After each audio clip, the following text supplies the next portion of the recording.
Hey, you guys. I see you all in the chat already, and he needs no introduction at all. This is my very good friend, Raw Cloud, Love One. And this is actually really ironic. This is my last live podcast with a guest. I don't know when the next one will be. You guys know I'm moving across state lines, but you are the first person that ever said okay to an interview that I asked to come on a podcast, and that was Rob on Typical Skeptic. And so how appropriate is it that we started together and now I'm ending this one, at least this part of the journey with you. I couldn't have asked for a better person. So I'm glad Absolutely. you're here. And hopefully you can return after you get settled in and do all the things that you need to do because we need you. You know, we really need you in disclosure. I need you guys. I was thinking about that, man. If I put on extra makeup, I was like, I won't cry if I'm going to look like, Hamburger. No, I got so emotional earlier thinking about this. Like, if it wasn't for seriously, maybe 3 or 4 people, in the last 9 years, and you're one of them, I wouldn't be sitting here right now having these conversations. I never thought that I really had to acquired any wealth and knowledge. I just thought that I was bored and looking for answers and just, kind of off in the deep end with conspiracy theories. But now it's come full circle, right? Like when you finally get through the stigma and you realize, no, it's real. Like all the stuff they want me to feel ashamed or, the plausible deniability that's been put there on purpose. Like I know now, right? So it's because of you guys in the chat, people like my friend Ra, that I'm even, like I said, here doing this now. And so I'm going to try not to stay away too long if I have a choice about it. We will see. Absolutely. So where can you disclose where you're moving? Yeah. So my dad owns 12 houses in Alabama. This is not where I'm from. No, I grew up in California, but my dad's in his 80s. He's really struggling with dementia really bad. And in the middle of that, he's my landlord, but also I went through a breakup after 8 years with Aaron, who was my fiance. And so that kind of, both those things, my dad losing his shit and our relationship ending, kind of all happened at once. And so I know I'm going back to Oklahoma, where I spent 17 years. I've worked for the Department of Veteran Affairs for 6 years now. I think that's 600 human years in VA years. So I'm going to be working as a caregiver. I'm moving into a community that's brand new, houses that were built for veterans. And so I'm hoping that I'm going to be living in the community that I can independently have clients that need a caregiver, need somebody to come in. I also do occupational therapy. So I just want to do something where I help people. Absolutely. And that could be another part of why you're here as well, because we are in service to others. And that's a part of the soul mission as well, to not only do other things with our Starseed side, but to, help while we're here in other means within our human life. Do you think that there's a mix of the angelic human race is kind of what I saw a seeding of when I had my, I don't know, activation. I don't ever know what to call it. I had a really weird experience one night where I started channeling and seeing all kinds of visuals. And I believe I saw the creation of just the Milky Way galaxy. But what I saw was the seeding of angelic humans on the planet. And then I saw what looked like a hijacking, or the template going all distorted. That's the very short way of putting it. The next thing I saw was people coming in from different realms. And so I think that what I'm trying to ask is you hear about Starseeds, you hear about angel seeds, you hear about the angelic human race. Do you think that they're all kind of different levels of consciousness that have come in? Absolutely. Yeah. Well, they come in from different dimensions. They come in from different times in space. Um, yeah, they come all over. A lot of times they come in from a very high density, and then once they get here, they don't like the frequency itself. It bothers them, uh, and they often get hijacked just by being here and around how humans act towards each other. They can't stand it, so they go like kind of berserk. They don't know how to handle those particular emotions of the up and down frequency that we normally carry, because we can be positive one minute and then get pissed off the next. Um, so yeah, these higher beings, once they incarnate, they really don't like being here. They see from up there that, okay, Earth need help. Let's go down there and help. But when they get here, like, oh my God, what did I do? Right? Especially when isn't it kind of like you have to agree to have amnesia to even come in? Isn't that like part of the game? Like, so shit. You don't even Yeah, remember that you chose to come in. You don't even remember that, like, you're going to go back, or your intention has been set somehow, right? You left your breadcrumbs. You just kind of wake up here and you're like in the middle of the narrative, right? Like, so I've jumped a lot yeah, of different beliefs in my life. I'm sure you have yeah. going through that Well, process. a lot, yeah, a lot of the star seeds now that's um, being born, they're coming in with full activation now. So once they reach a certain age, they know exactly, they know who they were in their last past life. Yeah. They knew who their family members were, and I've seen this in like documentaries too, where this one guy, he remembered, well, in that past life he was a female and got hit by a bus, um, and he remembered his whole life growing up, remembered the whole life, and started talking to. He found like his last family members in a town over, and I think he was like 6 years old when he saw like his sister that was still living, and he was another person. He walked up to his sister and started talking to her about, like, I think they were selling like different cigars and stuff in that town, but they changed the label of the cigars. And he walked up to this lady, which was his sister, in that last that previous life, and started asking her about why did they change the cigar labels, whatever it was. Yeah. And he started just telling her that you are my sister from a past life. I was your Brother. the female that got hit, or the brother. I Oh, the can't remember sibling. which Yeah. one it was. I'm Yeah. So, following. but It makes yeah, sense. but he told like the whole story, and they was just like blown away. And they keep in contact right now today. Man, that's probably the best example I've ever heard. I've heard of, there's the little boy who same age, like 5 or 6 years old, remembered that he died as a pilot, like during, I think it was like World War I. Right. He was able to, I mean, they went and recovered the aircraft, right? Like they hadn't even found it. He was able to, lead them out. He was able to give, names of on the roster, and, other people that were on the ship that he was, part of their company.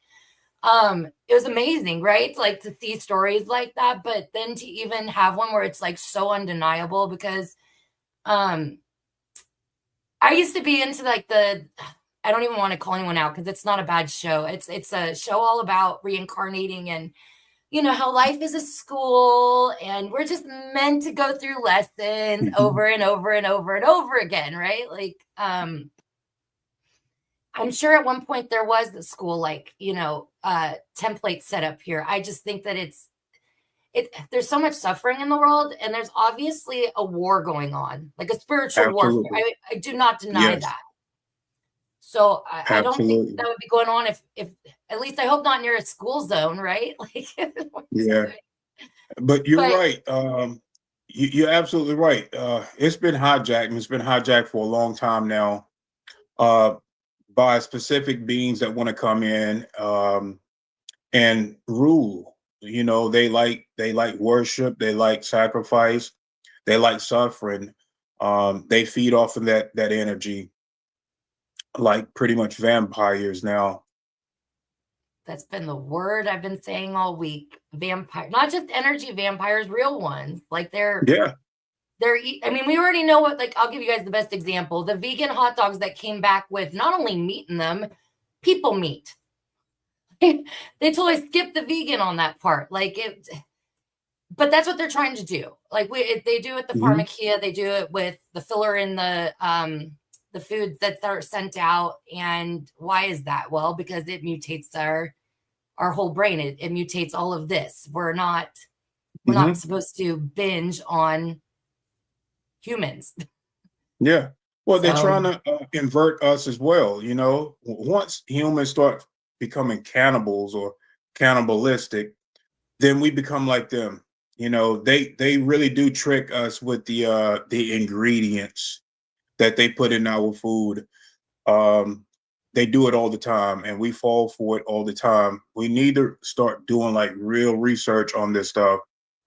And some of these fast food restaurants, like the Golden Arches, I don't eat there. Yeah, because of you guys know that what's inside that meat, right? you and I were right there on that one. Yeah, Yeah, it's not meat. Well, I mean, I guess it is, but I mean, it's like not what it says on the menu. absolutely. Absolutely. It's human meat. Yeah, It's human meat. I think her name was Coraline Corey. She did a documentary called A Tear in the Sky. I know Jason usually is like on point. He's my other person that's good at pulling references. I never say the name right. It's like Professor Emoto. He did the study on consciousness intention on water, right? They filmed or photographed it with like groups of people, and they were able to capture like crystal cells of like love versus, Hmm. negative, intention. Yeah. She did a meditation on water for like 10 minutes. It was controlled. It was a scientific experiment. She was able, through her consciousness, to completely change the components of the water. So that's like one Right. of the things I always tell people is like, look, even if you're not religious, you don't pray, you can meditate. Like you certainly feel love outside yourself, right? Like you love your animals, you like love your family. Hopefully you have love for someone. So if you can put that Yes. intent on that item, like it's not even about you, but for somebody else. Like I'm one of those people, I can do something for someone else. It's so hard for me to do something like buy something for myself, right? Like I think that's kind of like a service to others thing. But if I know that I'm like preparing a meal for someone I care about, or even my animals, right? Like I'll stop for a moment and I'll meditate or I'll bless my food because I feel like we're in a construct where we can really believe, almost like Peter Pan syndrome. So I do think that we have that ability. Absolutely. We are very powerful beings. I think humans have been brainwashed to look outside of ourselves for this other power source, this other holiness outside of ourselves. But we have that divine guidance, that divine power, and it's a part of our own soul matrix. It's who we are. We are not the body.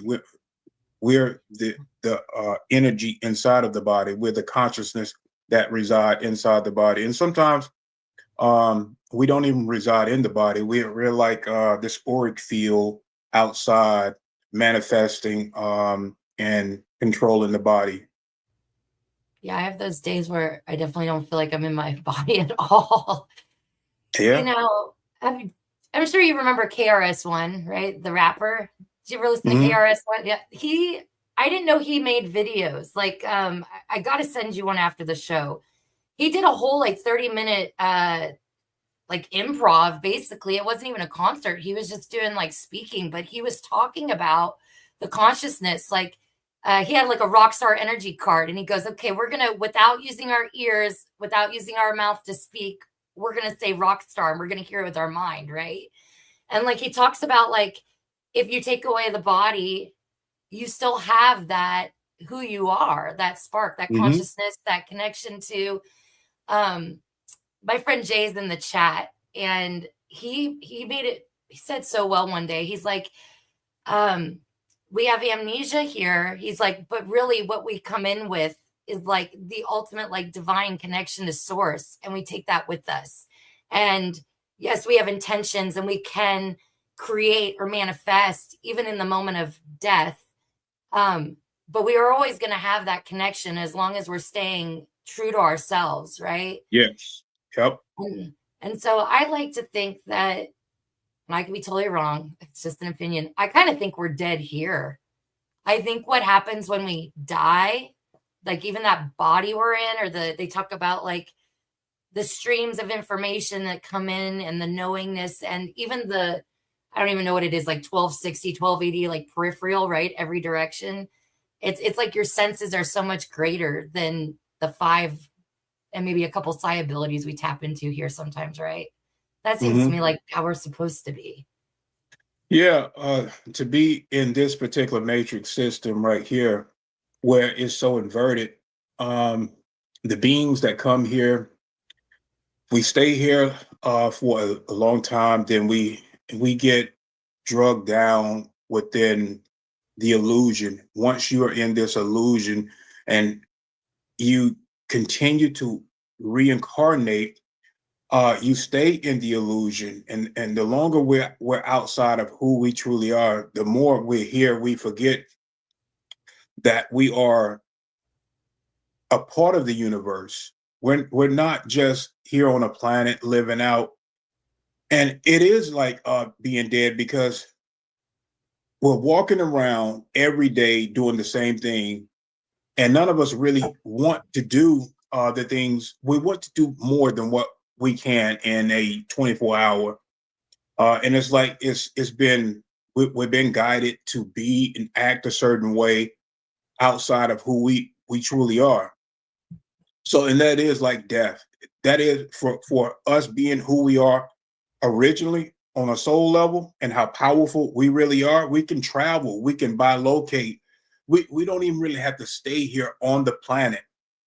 And once this solar flash happens, this solar flare, where we can, it's gonna happen so fast. And if we stay with that kindness, that love, our DNA will turn on, the activation will turn on, and we will instantly remember who we are as spiritual beings. So true. You said that too the last time it was you, Rob, and I, oh, and Amy. That's right. Amy was there. I'll have to tell you about her after the show. You were talking about the solar flares that had been held back, and that they were suddenly going to come on, right? Like information was just going to be released through that. Like, and it wasn't even like, not even 24 hours later. And it was like the only thing they put on the news that day. Like, not that I watched the news, but like, there's the only thing that came up on my phone that day. And I was like, I think this is a message. Like, but it's been coming in intensely. That interview was beginning of May, 4 months. Yeah. And there's a lot of people that are now waking up. They see how the world is turning upside down. These elites can't even hide their agendas anymore. It's not like they used to, because we used to buy into the bullshit. Now we see it for what it is. They don't even want to hide it because they can't. We pick up on it just like that now. And you do have certain people that still want to play red and blue, and none of that shit really matters. It was all orchestrated to hijack the human collective, to keep us dumbed down and controlled. So we're moving out of that. That's right. You said that in one of your videos, that I think it was one last year at the Full Disclosure Now conference. You said they never intended to win. They always knew what the outcome was. It was how many casualties can they take down with them in the meantime, right? Like, exactly. That's kind of what I wanted to ask you about too. Go ahead. I'm sorry, I didn't mean to interrupt you. Yeah, these guys they don't just build underground bases to do these operations. They're there because they are afraid. They are literally afraid of what's going to happen. They know about the sun, and they're trying to constantly reinforce this net, this frequency net that's around the planet. But nothing is gonna nothing is gonna hold back what's coming. It can't. So, Yeah. and I'm sure you know about this. That they cannot handle the sunlight at all. That's why they're trying to put it out. They're spraying heavy Hmm. metals. They're trying to. I have a personal opinion that I think they're trying to cause an intentional pole shift to uh, defrost Antarctica, like at an accelerated rate. And I know you were on Arkeem Raw's show. I don't know if it was the most recent one or the one before that, because I think you might have been on there twice. Like, Yeah. okay. But I hopped on in the end and I was like, everyone's talking about what's buried in Antarctica, but maybe it's more about who. Like, I think about these quantum computers, right? Like, to me, Hmm. that's just like a telephone time machine. It's just, you know what I mean? Like, why don't we just say it like it is? You guys are calling the abyss, or you're calling somewhere that someone can't walk out of their house. So you're using Hmm. your quantum computer or whatever. And I think that they are trying to, maybe it is a combination of technology, because I just recently learned about these like 6 spheres that are frozen down there, that this one family at the top, I think they're like the Pincer family, they use it to create realities. But Yeah. I think there's entities down there that have been put in the abyss, or whatever you want to call it, that they want out. Yeah. I think that's why there would be a pole shift. Yeah. Well, these beings reside behind the ice wall, but there's also like a frequency there of density that keeps that barrier from us being able to penetrate that. But some human beings actually have been there. Some get invited, some go uninvited just to spy. Um, but and then some of these beings, they get cast out from behind the ice wall. And the reason why they get cast out is because they no longer want to serve that negative agenda. They're not mean enough. They're not nasty enough. And so they come over here and they give us information. The ones that get cast out from the ice wall, they live over here, and you can tell that there's something like different about these beings. They can look like us, but the energy and the look in their eyes is, I mean, you will know that this is not like a regular human being. It's something Yeah. else. But they tell us that Earth is like a prison. But to me, I want to say this, because I don't want people feeling like they are trapped in a prison. The prison is up here. We are spiritually linked to source regardless.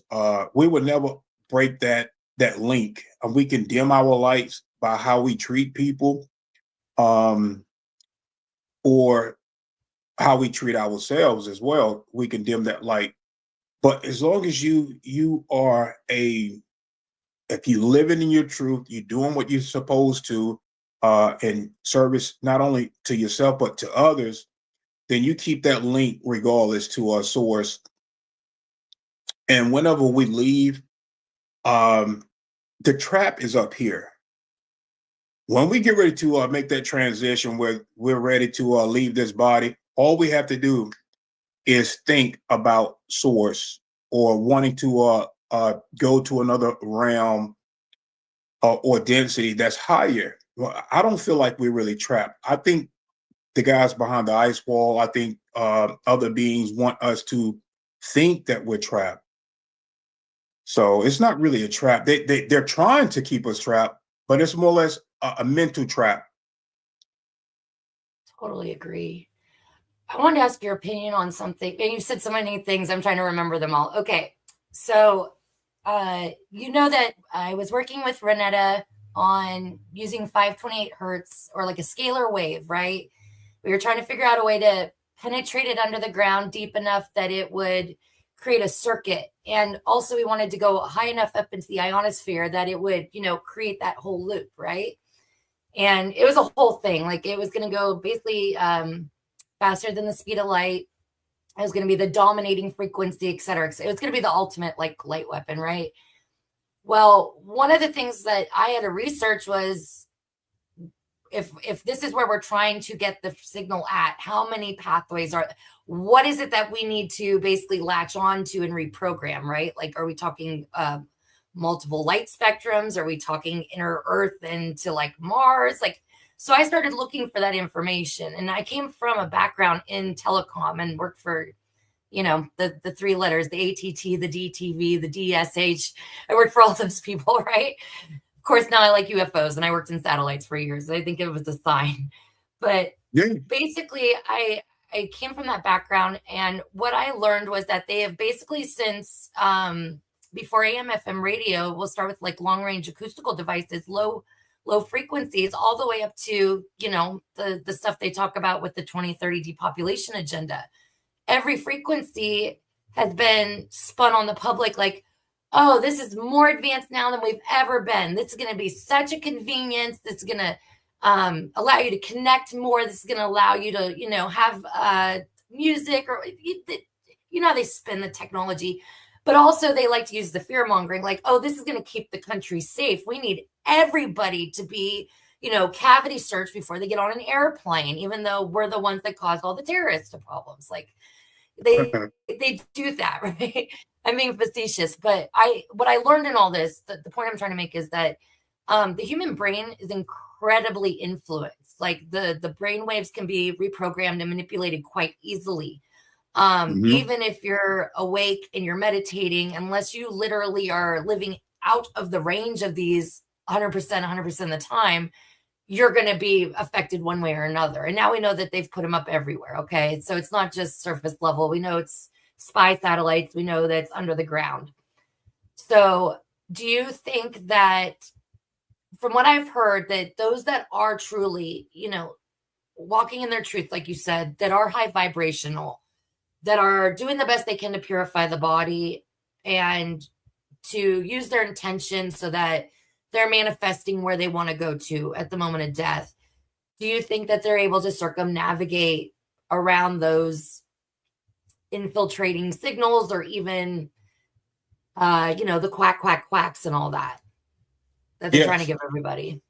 Yes, because we once mankind realized just how powerful they are, once they leave the vessel, they can instantly open up a portal and walk through it. We don't have to go up or down, sideways. It doesn't matter. We just think where we need to be, open up a portal, walk through it.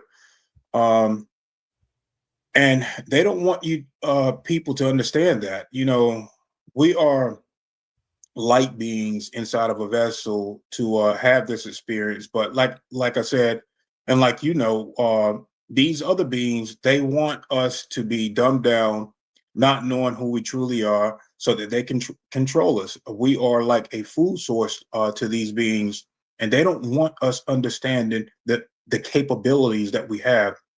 We know through remote viewing. Once you reach a level of remote viewing, you can project your consciousness, and that's all it is. You're projecting your consciousness. But I do it another way. I actually leave the body, where my etheric body is somewhere where I can pick up on everything around me. You know, I can sense everything around me. I can see. They can't see me, but I can see them. While the body is here, I'm actually there. So, Are and you it's, I mean, are you asleep or meditating? I can do this either way, and it's all done through meditation. I've done this before, and I think a negative force saw what I was doing, and it felt like a male energy, and it wasn't human. I was just laying down in bed and started meditating, and I left. I went like millions of years into the past. I went to another planet, and where this planet is like Earth, but it is lush, um, full of greenery, full of life. And this, I've seen this huge pyramid structure, like how, like the Mayans almost like how the Mayans were back, the huge pyramid. And there was a huge black triangle. I'm talking about huge black triangle. Before I saw the triangle craft, I saw this pasty or white being, and it had horns. It had ridges all up and down the body. It had sharp teeth. Couldn't tell if it was negative or positive, but it lived on that planet and it watched this triangle. I was watching it while it was watching the triangle craft go to the pyramid and just hover over it. Once I saw that, something hit my window like extremely hard. It should have broke. And I think this was like a psychic hit, because if you use a psychic force to hit something really hard like glass, and you don't want it to shatter, you're just trying to scare someone, it won't break, but it will sound like it should have broke. That's how hard it hit. And it brought me out of the it brought me back to my body. So, and I was like, yeah, someone really did not want me being there on that planet. Wow. Sorry, it blew my mind. When I get really angry or really emotional, the lights in my house start turning off and on.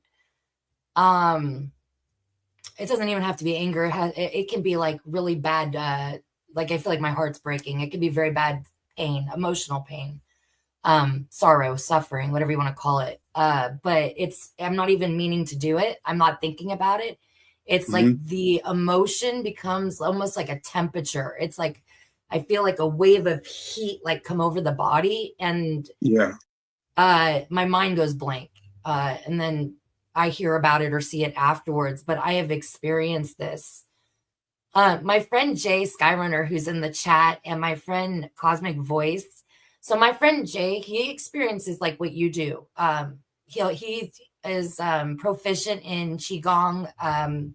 He does some other disciplines, I think of. He says it's not martial arts, but I think it's like Crouching Tiger, Hidden Dragon. That's it's in my head. Yeah. But he's master level at it, and he's healed his body, and he has all kinds of really interesting stories that he shares with me. But when he goes to sleep, it's not like regular people, or like when I go to sleep, I don't even dream anymore. But he's in another realm that is as physical as this one we're sitting in right now. And he's brought, like, one of the coolest things is I was really sick this week, and he pulled a rune through from the angelic realm. That's my rune. It's my sigil. And like I recognize it now. Like when I saw it at first, like it looked familiar, and other people seemed to connect with it before I did. But even Aaron, I showed it to Aaron, and Aaron recognized it. And so I don't think it's by accident that this is happening to people, but do you think that the reason that you are experiencing it more vividly is because of the meditation? Yeah. Not only that, it's like my DNA, lots of it is turned on. I meet with beings that you guys hear about from the history, like the Easter Island type beings, these Stonehenge beings. Well, they came here and they spoke to me like a collective. It was like 4 of them. Now, the way they speak, you would think that they're speaking down to you, but they just speak like with authority. It's not The to be mean. Moai? It's that. Is that the ones, the Moai from Easter Island? Yeah, Yeah. they're like the stone head. They look just like that. They really do look just like that. So they came just right outside of my the backyard, and they wanted to speak with me. And of course, I stepped out of the body. I stepped out of my physical body, but was so I started to vibrate at their frequency, which made me physical. They are physical, and they came to me and they was like, what makes you so special? And they did it like that, like, what makes you so special? And it felt to me like it was like they had like speaking with authority, but it wasn't disrespectful. So they after they said that, spoke as a collective, they projected like dead flowers by my feet. So I waved my hand over the flowers and I gave it life. And then I put my hand up in the sky and then I made it rain, giving it the nutrients that it needed. They leaned over, looked at the flowers being revived, and then stood back up like that and just went on their way. Like, no And that big was deal. it. No big deal. They wanted to know what made me so special and why. Like it's kind of hard to explain coming from It's not an my ego perspective. thing. Yeah, from my perspective to their perspective, but they just wanted to know.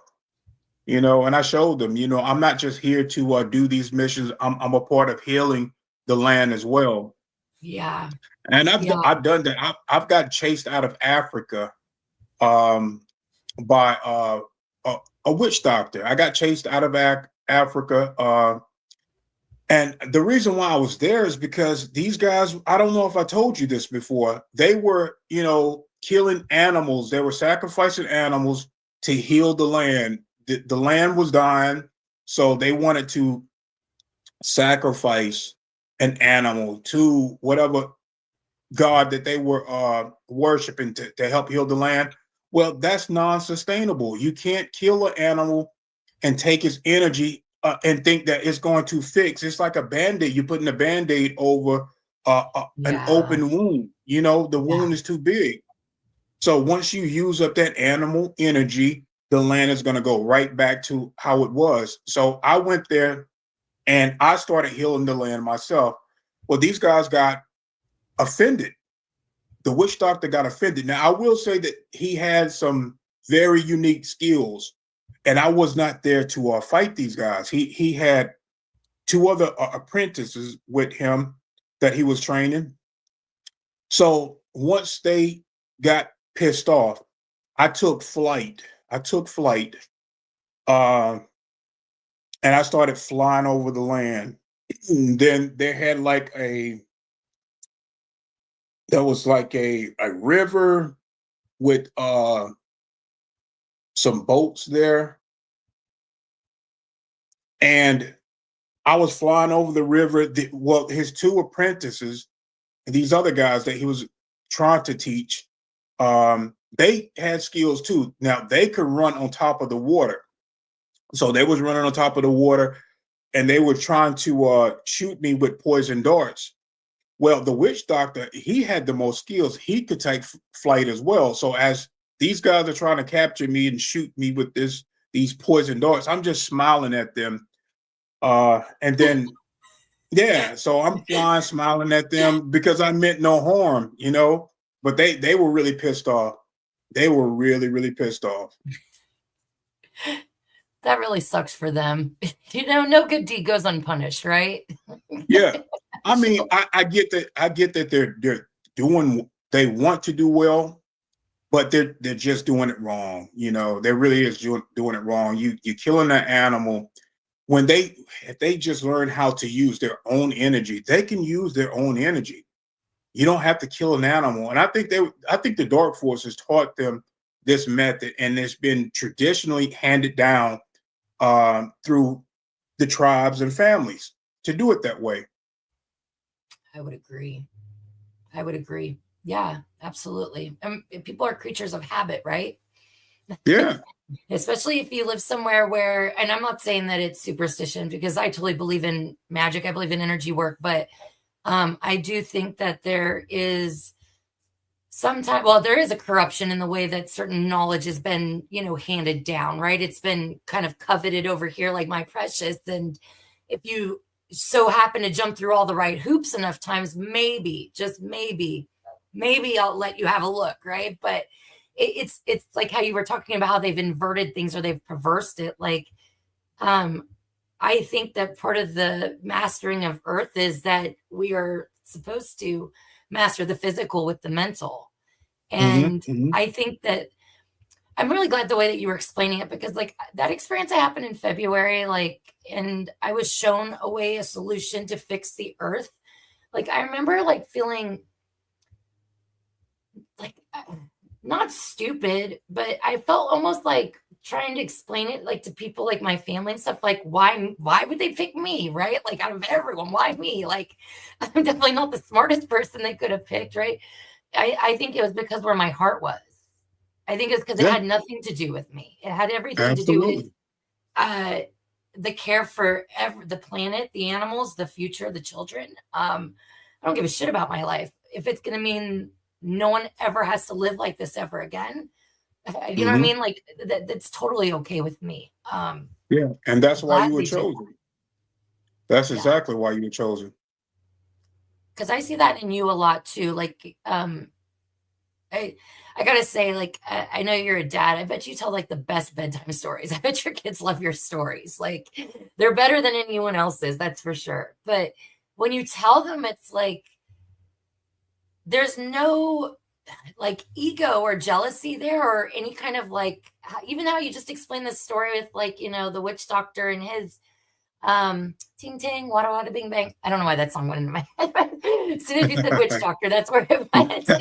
Ooh, but you're talking about how like they had different levels, right? Like, he had his apprentices, and then Yeah, he was, of course, the ideal of where they want to get to with their ability. But you were almost having fun with it, like in a childlike way. Like, it was like, I'm just here. I'm here for the land, and it has nothing to do with you. And if you were here for the land, then it wouldn't matter who's doing it as long as it's being done and it's working, right? Like, yeah. the I was end blissed goal. out. I was totally blissed out when I was flying away from them. I was just flying sideways, smiling at them. It was funny when I look back at it. I had no ill will at all, and these guys, they wanted me You're out of their bad. land. They wanted me off their land. Well, they should have flown faster. All they had to do was catch you. Those guys that were running on top of the water, I was amused by that. I'm like, man, while I'm Oh my flying, God. I'm looking at these guys, and I'm like, wow, these guys, they got skills.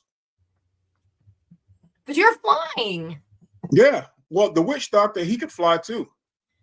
Well, evidently Yeah, they he could. haven't gone to that lesson yet. Yeah, yeah. The only grudge that I have with them is taking life to, you know, fix something. You can't do that. And Vain. we have been taught to look outside of ourselves. You know, Yeah. we have tremendous abilities. We have all of this energy stored up inside of us, and we are just magnificent spiritual beings. We got to stop looking outside of ourselves and start working within. Yeah, it's so true. That's like the message that I've been getting for the last year is, get quiet, go inside. But it's so funny now. If I do just a little bit of like qigong or a little bit of meditation, boom, 24 hours, something magical happens. It's like, Hmm. Yeah. it's almost like too easy. Knock on wood. Not that I don't want it to be easy, but it's been almost so easy that like, I don't know why I ever thought it would be hard. Hmm. Hmm. I think it was something that didn't want me to try, but Yeah. I not to like go back, but to go back. So like no one got to hear like our little chit chat before we went live, but we were talking about like finding out who we are and remembering. And actually, it's really ironic because you're the guest, and then I've got people in the chat that have been my guests that have helped me like on this journey, right? Hmm. Like, you guys have all been part of this for me. It's been really special. Like, I'm really humbled by it. And I'm not gonna cry. But you were talking about how shocked you were to find out that the time, right? Like the perception of time of when you first incarnated and up to now, like it's been like 5,000 years or something like that, right? I think you had said. Yeah. And I found, yeah, well, how I found out, I've been here over 5,000 years, is I was chasing these shadow aspects of myself, and it took me back to the biblical times of there was one shadow aspect of myself. It was a female, and then there were two males. Um, the female shadow aspect of myself is it started back then in the biblical days of how men used to treat women back then. Didn't really respect the women, did not treat them as equals. So that part of myself, and all three of them were running away from me. They did not want to integrate with me. They liked who they were, and I was like really like trying to chase them. You know how the houses were, how it was built in the steps. So I'm running up and down these not so stable steps, trying to catch all three of them just to heal them and integrate them back into me. And it wasn't.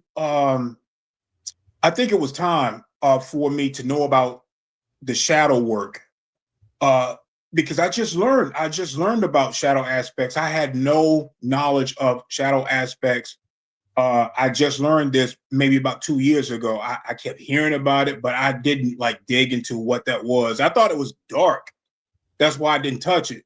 But it's actually something that has to do with trauma over time that has occurred and have not been healed. It has a lot to do with certain egos. Um, it can go into a lot of aspects, and I'm pretty sure you know a lot about the shadow work. You probably know more about it than me. I dabble. No, I know. I'm thinking of an infographic poster where it was talking about like the shadow version of ourselves multiplied by, whatever time is and reincarnation, that you can grow quite a collection of them. But basically, it's something that you have to heal. It's like almost like a fractal of the soul that is created through trauma or something. Obviously, it was very hard on the heart or the soul to go through, Yeah, right? It's like a yeah, tear. hmm That's from what I understand. I don't know. yeah, I and could be that's full of exactly shit. I don't know, you guys. no, that's exactly what it is. These shadow aspects of ourselves, they take on like a living trauma. Like they are literally real that you have to address. You have to address these shadow aspects, or they will in your next incarnation of life. They will follow you. It will until you heal them. It will follow you. That is so my little brother. So my mom died when I was 9, and then my dad went to prison not too long after. He spent 8 years of my childhood in San Quentin, and my brother and I, literally my 13th birthday, I got put in foster care. So I had a pretty fucked up childhood, but for whatever reason, my heart was protected because I have no malice. I have no resentment. I definitely miss my mom. I'd say I miss her like crazy still, but um, I feel almost grateful for the things I went through because I feel like I'm strong. I feel like it's given me a lot of compassion and a lot of, I don't know, it just makes me care a lot more about other people and what they're going through. But my brother, who is 2 years younger than me, so I'm only 25 for 15 years in a row. My brother was 7 when this happened, and he was more like my son to me than my brother. By the time that there was actually a parent figure back in our life, I was emancipated out of the house, an adult. My brother was still a few years left in high school, and he is still at 38 years old living at my dad's house, never had a girlfriend, never had a relationship or a date, never had a job. Now he's really smart. Like, I hate to use the example of Rain Man because he's definitely more verbal. But like he taught himself the stock market and was making like hundreds of thousands of dollars. Like, I mean, I I couldn't I could go to college to learn the stock market and I wouldn't be able to do the stock market. He did it off one book, right? But Wow. he tried to commit suicide when I was 22, Raw. Like I'd only been home from boot camp from the Navy for 2 days. I didn't make it through boot camp, so I was pretty, raw and upset about that when I got home. And I was also a newlywed, and the man I was married to had been cheating on me. So, like, it was a total shit show when I got home. And then my brother shot himself and lived through it. And I feel like he lived through it because I literally manifested him not dying, because he shot himself in the chest, like point blank with the rifle. And he went through, like, the doctor said that it missed his heart by like the thickness of like this. Like, it was a miracle. Wow. And Mhm. he came home and never got any kind of support or help or unconditional love or anything that allowed him to heal or move on. And he's well, Mark is in the chat. Mark doused it. There's like a full possession going on at my dad's house. That's why I couldn't go there. Yeah. Well, I have something like that going on with my sister, but I'll get into that later in a video. Yeah, there is something. These guys are very desperate. So when a lot of the powerful elites, like when they get killed or get taken out, their soul like remains here, and they can attach because they still want to. They want to have a body and still continue on with their dark missions. They know how to possess these black magicians. They do die too. Their bodies over time have all of these entities like attachments inside of them. So once their body die, all of these entities come out of them along with their own souls, and they begin to start looking for low vibrational humans that they can attach to, and then they cause all types of things within the body, all types of ailments. So I suggest people should always have like a healthy diet. I mean, you can smoke and drink, but I would do that like in moderations, because these substance will leave like holes in your auric field, and they pass through the auric field. Your auric field is outside of the body. That is your first line of defense. So if you're not putting like good food in your body to strengthen that auric field, then it's going to cause holes within that auric field, and they pass through those little holes. Then they penetrate the body because the body is somewhat not healthy and the immune system is compromised. So we have all of these defense set up, not just on a physical level, but on a spiritual level. So, but if the mind and body and the soul is not in tune with each other, then that's where we get compromised with these attachments. And that happens to all of Man. us, even myself. That Yeah. happens to all of us. I had to remove multiple entities, both good and bad. Uh, I remember having this one. What is this emo girl? There was an emo girl that killed herself, and because of my light, she came like directly inside of me. And there was other entities there as well. I think there was some type of ET that was attached to me too. But she was good. She was lost. She had wings. She looked almost like a fairy, but not a fairy. She looked almost like insect, humanoid insect type. Um, but they get attracted to your light, like like like Yeah. moths. See your light outside, they get attracted to it, and that's how souls are. Souls get attracted to your light. Well, the ones that get offended by the light, they also will attach to you to dim your light as well. So I had to remove a lot of entities from myself and get them back to where they needed to be. Wow. Hey, Jason, I'm so glad you're here. Um, Jason's here now. Jason, Hey, Professor what? Jason. Professor Emoto? I can never say that. Oh, and this one's Jay. Jay's a big fan of you too. I guess he used to Hey, talk to Jay. you. he said he had trolls in him. I mean, this is like a horror from like sex ed that they never taught us about, right? Like, they don't tell you about all these entities that can attach to you, and you don't even know why you're walking around feeling like shit. Yeah. And trolls can attach to you. Tell him, did he ever remove those trolls? Um, oh, the trolls love the alcohol. Jay, do you want to pipe in? I don't want to speak for him, but Jay's one of my good friends. I talk to him every day. He said I can remember who I was after I removed the trolls and demons. Yeah.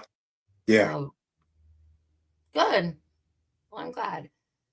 You know, it's so weird to not weird, but like I remember having my heart just broken as a kid when my you know, when my imagination was shattered, right? Like the you cannot fly, you cannot move things with your mind, like mermaids aren't real, dragons aren't real.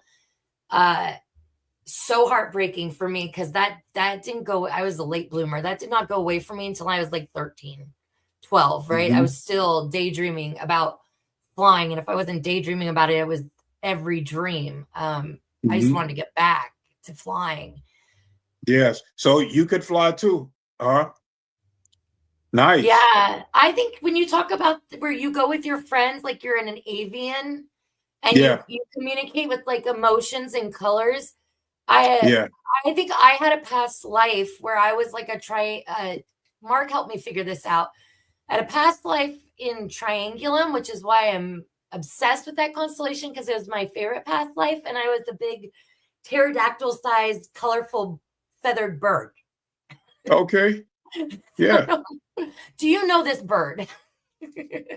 Well, I've seen a lot of avians. One of my comrades was avian, and he tried to. This was when we were back in third density. We're in fourth density now. Well, back in third density, that's when Bush and the Clintons were president. And well, what happened? I think Obama as well. This is when Obama was president. I They tried to get me to go into fourth density. Back then, I was in third density. They tried to get me to a regressionist in fourth density timeline. So I was trying to go into the future. This timeline right now, the timeline that I've been talking about, where Anunnakis are ruling.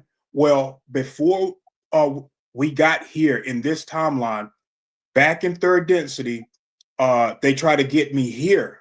So I was going into the future, to where we at right now, to Alba Wyman. Alba Wyman, she has a YouTube channel, but she does regression. She's very good. So they portaled me into this kitchen. I had my comrade. He was avian. He had the green feathers, big head, green feathers, and he had like a yellow streak, like Mohawk. Well, somehow they got a tip off that we were gonna be there, so we was already set up. We got set up, so it was me and my wife that portal into this kitchen along with um, my friends and comrades that was there. So my avian partner, he got shot in that density, in fourth density, and I saw him die on the kitchen floor, and that kind of like fucked me up. It really pissed me off. But they was telling me, "Raw, keep going, keep going." So a gunfire broke out. This gunfight broke out, and with me and my wife, I'm leading her to this door while my comrades are left back there. Um, they were willing to sacrifice themselves so that I can retrieve my memories. So I made it to Abel Wyman. I knocked on the door down the hallway where this fight was breaking out. And these were regular police officers, but they had reptilian genetics. And they were working for the Anunnaki, like most of the government is like right now. So 99% of Templars, that's like 99% of Congress are Knights Templars. Yeah. So I knocked on the door. She let me in, and she had another girl there. I think her name is Gabriella, and she also have a YouTube channel. And there was another.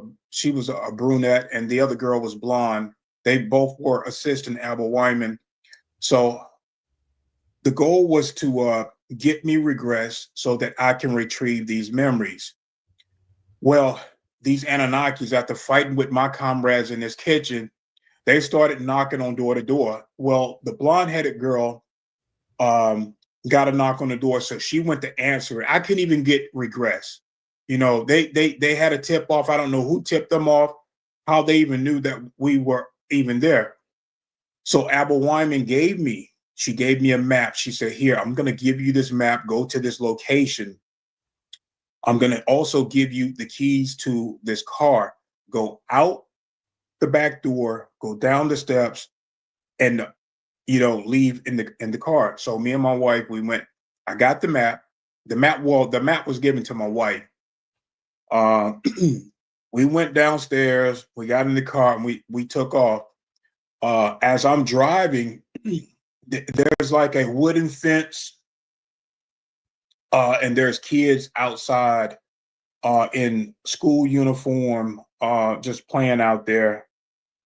And I'm like, man, the Anunnaki is something else. I don't know how they found me, but my partner, which was Blue Avian, he died that day. He died that day in that kitchen.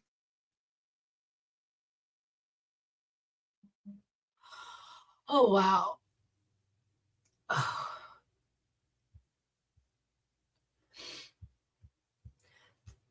You never saw him again? No. But he definitely won't be forgotten. This is why I tell people we got a lot of help. So don't think that, that there are beings out there that are willing to die for us, just like I am willing to die for you guys.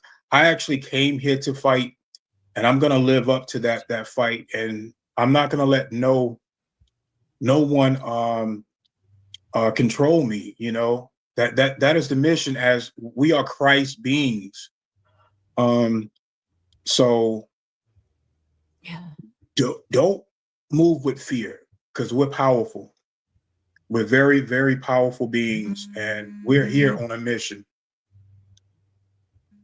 Sorry, guys. I can't go a whole show without crying. It's okay, though. I've been told it's a strength. I can water all of Africa out of a drought. I get it every now and then myself as well. Man, since February, ever since the last time the week the planets aligned, has it been the third time this year that we've had like 6 or 7 planets align for like a week? It seems. Yeah, every time that happens, I get a major something crazy happens. I mean, in a good way, but that was when it feels like my heart chakra got opened up, because now it's just like they laugh in the chat. I say every time the wind changes directions, I cry, it seems like. But I just feel so much more emotionally connected, and things just feel a lot more intense the way that they come through. Yeah, and our guides and higher self also try to encourage us to open up that heart chakra, and if it means letting loose, letting the tears flow, that's also relieving and opening up all of these channels for these chakra alignments to fall in place as well. It gets everything turning inside the body. Yeah, that sounds like a good workout to me. Just cry it out instead. I don't know how much it takes to cry off a brownie, but I definitely could do that. You know what? It's really interesting too about, like, you mentioned like your wife and stuff. I think that Aaron and I have had past lives together, And I don't know if you've heard. Have you heard my story about how we literally had a shared nightmare one night? No. Okay, I'll make it really short. So one night we both went to sleep, and in my nightmare, there was this like tunnel. This is, by the way, the most vivid dream that I can ever remember having. Uh, I know when I was getting my thing pretty decent at lucid dreaming, but I've never had one of those dreams where I woke up in the morning and was like, that was weird. Like that was more real than anything I've never had one of those that I can remember. But this nightmare, I'm in this like tunneled hallway, and whatever's coming around, I haven't seen it, but the fear, like I am so afraid. And whatever's coming, I know it's not human, right? But Mm-hmm. what happens is that Aaron is behind me, and this entity decides that it wants to get Aaron. And at that point, all the fear went out the window, and I was like, "The fuck you, right? It's like you have to get through me." And so I remember like pushing him like behind me, and like a portal open, and I'm like completely perpendicular to the floor, like I'm flying, and he's got me by my feet, and whatever the heck it is, I never saw it. Like I don't know what it was, but it was trying to pull me through, and we both woke up screaming at the same time, like out loud. So anyways, he was dreaming the exact same thing I was, except for vice versa. Um he was being, or yeah, he was trying to pull me out of a portal, and I was trying to pull him out of a portal. That's what it was. Sorry. But weird shit started happening too, like right after that. Like that was when I lived in the second haunted house.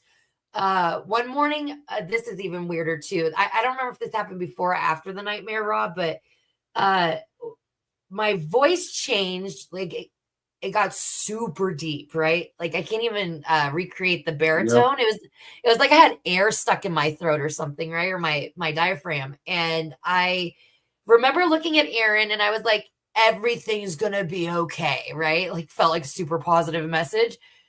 But our eyes locked, and his pupils got huge. And right when they like dilated, all this fear went through him, like it like backfed. His fear went through me, right? Like we both were like, ah. He said my face shape shifted. Yeah. Yeah, but to me, it felt like this is what kind of like for years I have like contended with myself about whether this was a good or a positive thing.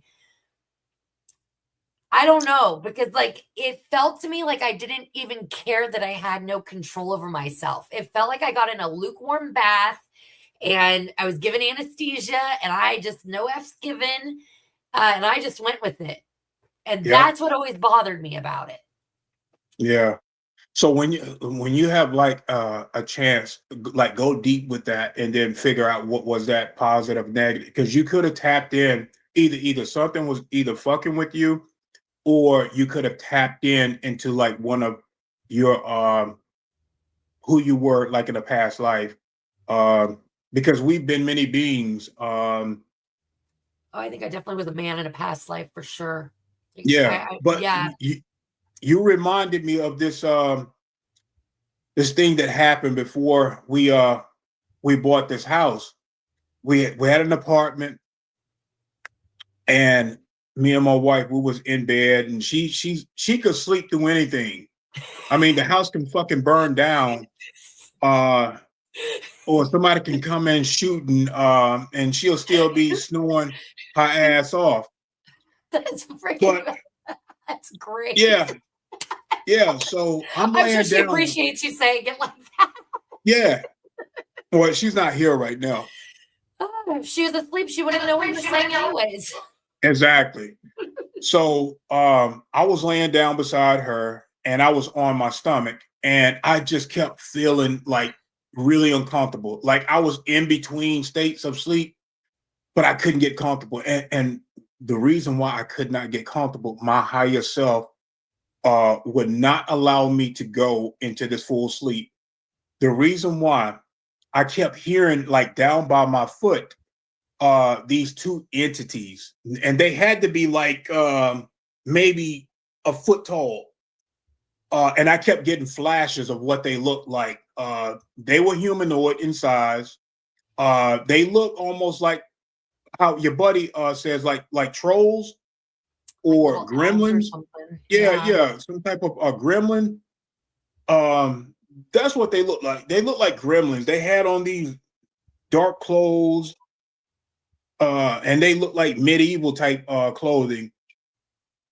And they kept talking to each other. They kept talking to each other down by my foot, and it made me really uncomfortable. And I put up with that shit for a long time. They kept. I had a back injury, Ooh. and what they were trying to do, they were trying to get to my spine because I kept hearing this drill. So the drill, when they turned the drill on, I kept hearing. I kept Man. feeling really uncomfortable. Like, don't go to sleep. Something is trying to abstract something. I think they were going after the pain in my back. Oh man, side So pain too hurts like a I kept motherfucker. telling, yeah, I kept telling them to stop. And then I would lay down, and they kept hitting me with this smoke or smog, and it kept putting me in between states of consciousness and unconsciousness. But it was my higher self that kept me coherent. Uh, but the whole thing kept pissing me off because every time I would tell them to stop, they would stop, and then I can hear them whispering to each other. Once I got where I was going to go to sleep, then the drill started back up. And I said, motherfucker, if you don't stop, I'm going to kill you. That's what I said. I kept telling them, I said, I'm going to wake up, and then I'm going to kill you. And they kept conspiring towards each other, and I knew that they were going after my spine, my lower spine, where the injury was at. Oh, But eventually, I think they left. I got like this intuition, this psychic intuition. Like, I kept interrupting them, and soon it was going to be daylight, and they had to leave. I ah, think a lot of these entities cannot stand our sunlight. they For can't. for some reason, they cannot. I think it's well, I think it's gonna sound kind of silly. I think the sun's like a shadow of source. Like I think it's totally conscious. Yeah. Yeah.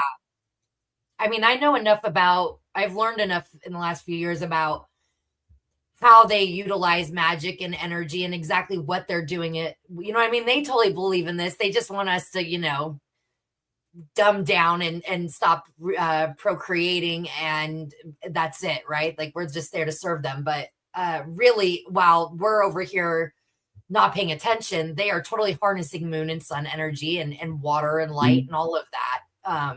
So it makes sense.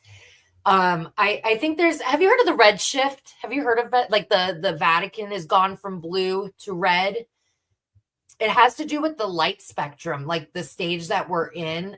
These entities have been so long fallen out of source that they are, well, how do you kill an entity that was designed to live forever, right? Like Mhm. it's not dead, but it's you know, it's been a while since it's been to the car wash and had a good, cleaning, something, however Exactly. you want to look at it. But they're in that red light spectrum. The red light spectrum is where they're at. And it seems like they cannot. Are we frozen? Yeah, I Right. think I think you might be frozen. Yeah, I definitely come on. I don't know what's going on. This is weird. Oopsies. Come on. It's that Oh high my gosh. energy you I guess so. Why do I always get like frozen on the goofiest face too, you guys? Like have. I'm always that one. I don't know. My whole computer's frozen. Hey, is your Wi-Fi working, Aaron? I don't know. I've lost my podcast. Yeah, I've got internet. This is weird. All right, hold on. Let me try this real quick. I'm sorry, you guys. Raw's gonna sing for us while I try to figure out what the No, heck is going on. I sing like you I'm at the don't want bottom of to. garbage disposal. So what the heck? I don't. All right, hold on. Just 1 second, you guys. I Or would maybe like two. to know what the chat think about those two little gremlins. Like, what were they really after? Like, what are your inputs on what they could have been after? I definitely felt like they were after something in my spine, and it had to do with that injury that I had. I don't Yeah. think, Can and you even see the chat? I kept contemplating whether they were trying to help me or harm me. I really don't feel like they were there to help me. I think they were trying to harness or harvest that pain in my spine. Was it sciatic pain? No, I got hurt lifting weights. Oh God. Yeah, and I by me doing these military operations, I really don't have like downtime. And I just stress my body so much. They do that in the military too. Yeah, yeah. Aaron tore both his rotator cuffs, blew him out at the gym. I think actually one of them happened when he was in Afghanistan, and Mm-hmm. they didn't give a shit. I mean, he literally was over there, lost a soldier because they did not properly outfit the armored vehicle the way it should have been. And this Yeah. was like the beginning of like boots on the ground in Afghanistan. He was a military police officer, but he lost his eardrum because of a mortar that went through the vehicle. And sorry, guys, this is really vivid.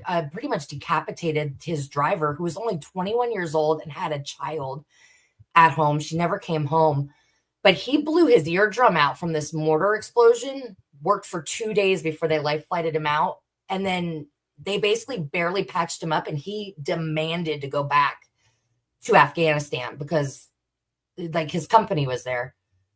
He wasn't going to come home without them. But I say all that because they say like your military friends are different than your civilian friends, right? Like the way you bond, and Yeah. they are your family, and the military will put you through hell, but you will put yourself through hell for the people you care about there. You're not going to let them go out there and be alone. You're going to be right there beside them, and in the meantime, you use your body as a way to pay for all that energy, right? Mhm. Yeah. Yeah. And this is one of the main things that I have with the not the military, because the military is being controlled by the government of what they can bring out. We have technology. We have better equipment. Um, we have better tanks. We have better planes. We have better armor. And the bullets wouldn't even penetrate the armor that we hide from the public. I mean, it's so stupid. Now we even have medbed technologies that can heal any injury Yeah. over time. It's just crazy how we are being controlled through these beings that hide behind the government structure, the ones at the top. Do you know what I think You, of every time you say something like that too, Roz? Like the rejuvenation tanks, like Penny Bradley's talked about that. A lot of people that yeah, have gone through it, right? Like you go through it for a bit of 20 and back, and yeah, as long as they have like a small piece of brain matter, they drop you in the fish bowl and you grow a whole new body and you're good as new, right? And yeah. they And this has reimplant happened to you. me. Yeah, this has happened to me when I was much younger then. I think I was in my late 20s. Um, I was in Charlotte, yeah, Mecklenburg County, and I knew that the body that I had was a clone. I've only lived in a clone body one time, and I later found out that when going on one of these missions, and I can't remember, was it for the our human military off planet, or was it for the galactic councils? But my body got destroyed, and they put me in a clone body temporarily. And I told my wife, I just knew that this was not my body, and I told my wife, okay, there you go. I Gotta told my get wife, on. I said, Sorry. Go yeah, ahead. You have the stage.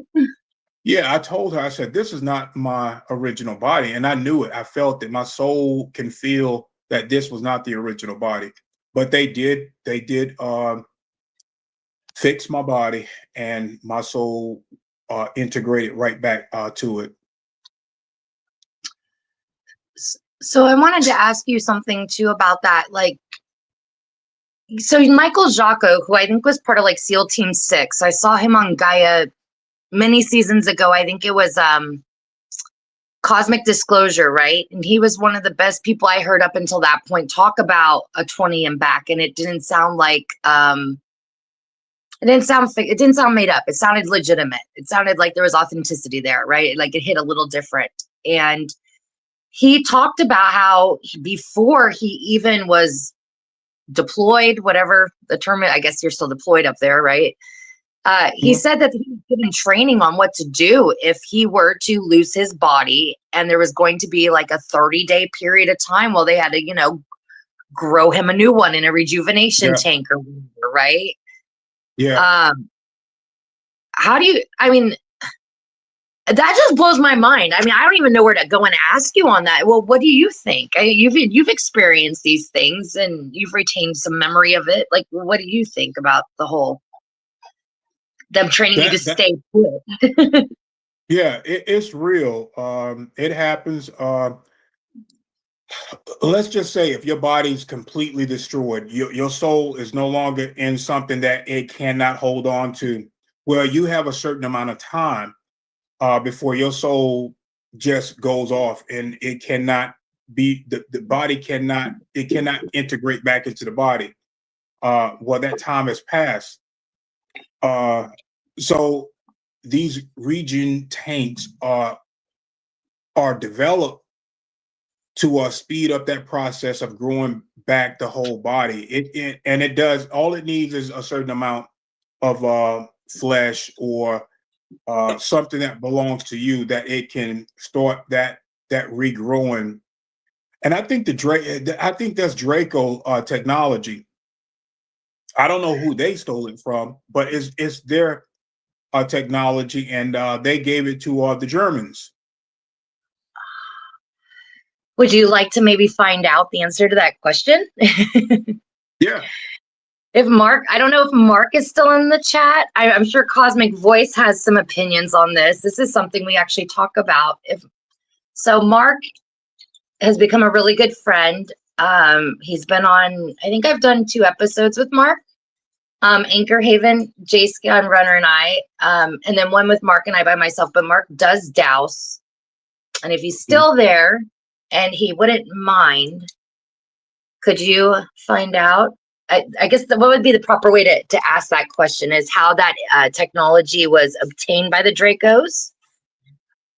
Okay, so Cosmic Voice says, yes, the Zeta Grays technology from around now. Is this the potential technology that was stolen from the Pleiadians, Phil?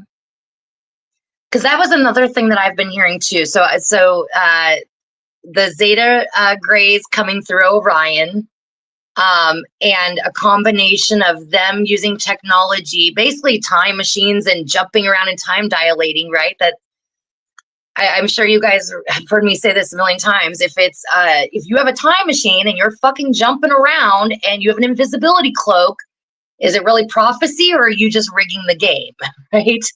Yeah. I'm not saying there isn't prophecy or that those things don't exist. I'm just saying if you have that ability and you're doing it with malicious intent and you're fooling people with their soul choice, right? Like where they want to go or how they want to live.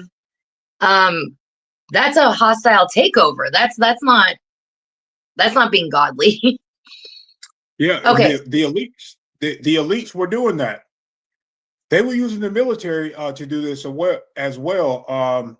And I talked on camera about disclosing. Well, I really didn't disclose it. I just knew a little bit more about it. There was other people already talking about this as well.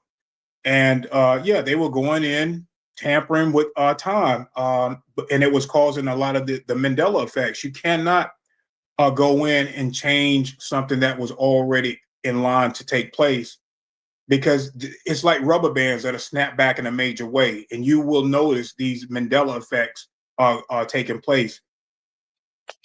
Everyone around, and it affects not just a demographic area, it affects the whole planet.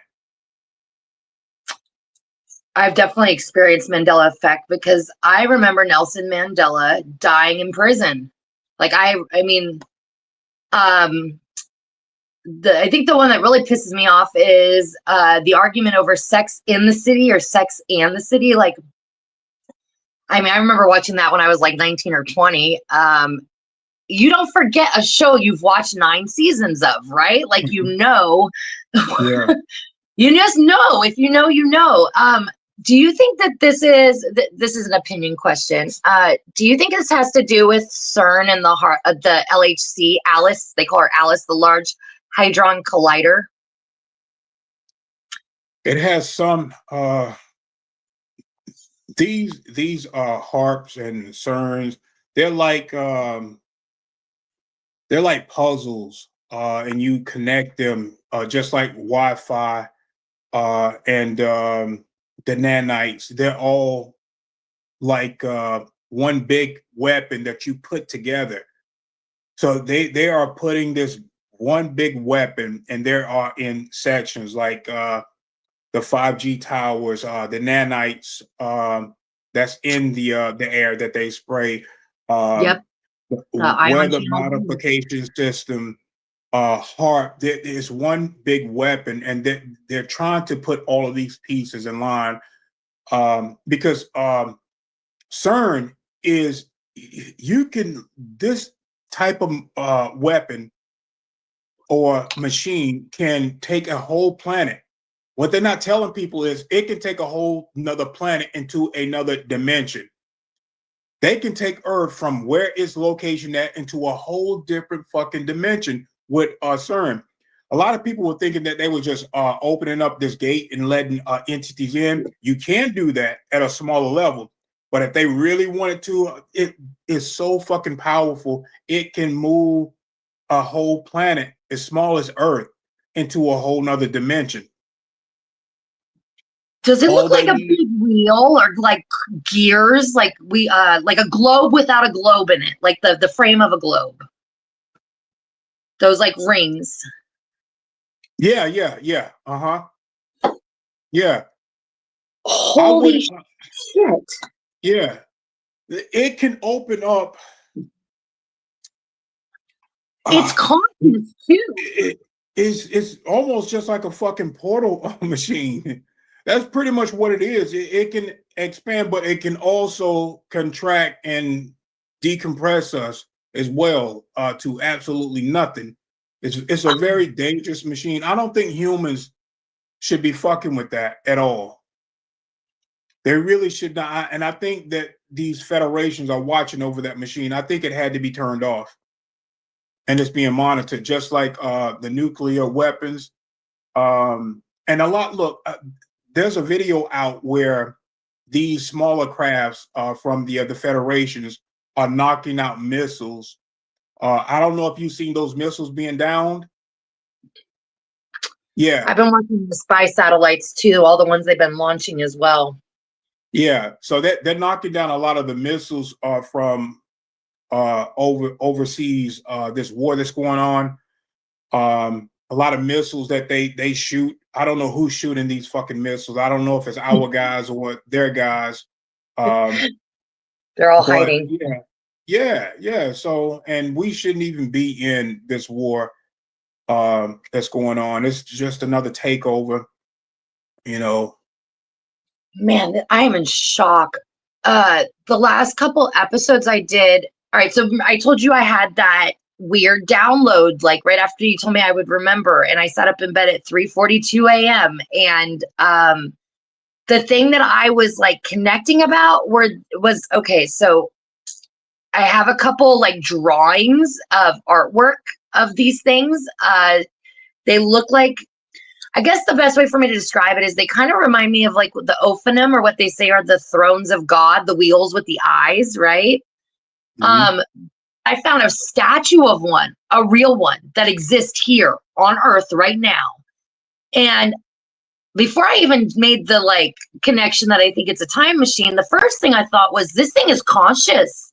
It's totally alive. Mm-hmm. So I sent it to Mark, and Mark came on the show and talked about it, and he said, yes, it is conscious. It is a time machine. He basically said that what's going, and you can go back and watch this. I can send it to you if you want. He doused it. And Mark is really amazing. Mark was like connected with people like Russell Targ, and he almost went the route of like SRI, Stanford Research Institute. He went through and did like the evaluations and stuff. So he's very well connected, but he chose a different route. He chose the path of, I think, service to others is how I put it. Still very intelligent, still very much involved in science, but he humors me and writes me almost every day and answers all my questions for me. And I asked him about it. Go ahead. I'm sorry. Go ahead. That's the guy that you sent the link to me, right? Do he have a channel? No, that's my friend Steven on BG Cast. Okay. Mark doesn't know. He did come on though. He was Miraculous Mark was the name of the episode, and he goes by I Mark One. Echo Yankee Echo. Yeah. I'm surprised he's not in the chat right now because he usually is, but he's in Canada, so we have a little bit of a time zone difference. But he basically did douse it, and he said that Putin is totally rebelling against the Luciferian Brotherhood. He is not down to go along with the agenda, and that they in Russia are trying to activate this.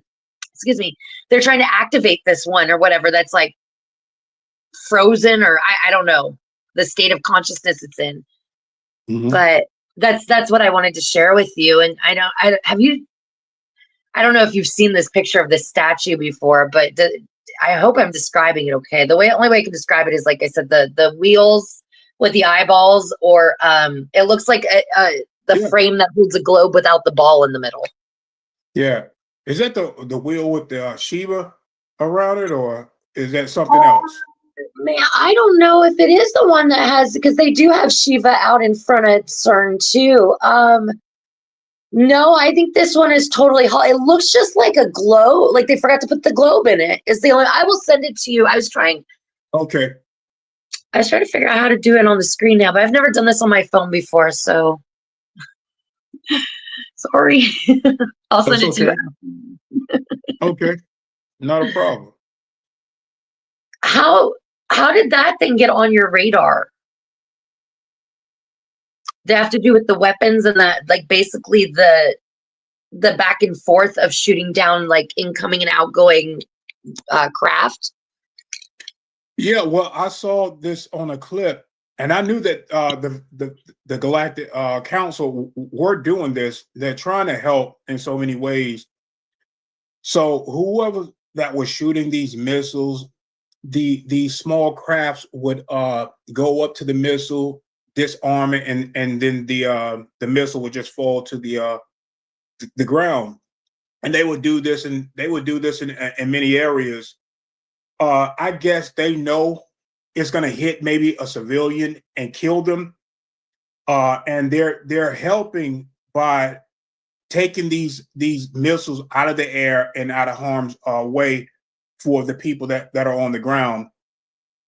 So, and I wish that they would just go ahead and just, if it was up to me, I would just get rid of all of the cabal members, get rid of every single one of them that's on the planet, and then give humanity this new start, and then bring in positive beings to help, with that spiritual growth, helping us activate the dormant DNA, which they call junk DNA, so that we can be more connected of who we are and start to remember who we are. If we can do that, man, the planet will grow. It really would. I love that.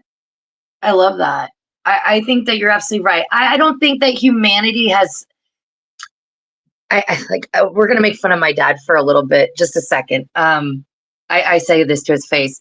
He thinks Bill Gates is a genius. He thinks that he should be the president of the one world universe, that there's too many people on this planet. We have ran it just beyond like recognition, cannibalizing it with fossil fuels. Like he thinks that humanity has gotten in our own, like getting in our own way, right? Like he's not He's not into Yeah. looking at, and he doesn't want to hear the noise, right? Oh, and Yeah. I gotta add the cherry on the cake.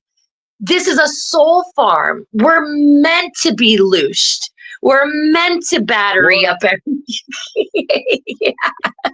So he's full on. He's with that agenda then. I have seriously had my dad look at me in the middle of a completely unrelated conversation, Ron, go, "Do not open your chakras, Michelle." I'm like, shit, how does he even know I was even, you know what I mean? Yeah. That is the realm of anything that he would know about me. And for him to say it so randomly, like, actually, I can say this right now because Aaron's in the shower. Yeah, I'm definitely being targeted with the Yeah. people I love the most as handlers right now. Yeah. It Yeah. happens all the time. The family line on my father's side is all pretty much in the occult. Yeah. So my father. Let's just start with my grandmother. My grandmother, she was married to my grandfather, which was blonde hair, blue eyes. He grew up in the that Navy time, and they all were in the occult. My father learned this dark shit from them, and he wasn't raised by his real mother. He was raised by his grandmother. He was raised by his grandmother. So actually, that's my great grandmother that he was raised by, and his father was blonde hair, blue eyes. My father, my father's half white. But my father, at the age of 19, he went into the military. He went into the military. He first joined the Marines and then later went into the Navy. But at the age of 19, he had already had 16 kids. He had 16 kids when he joined the Navy.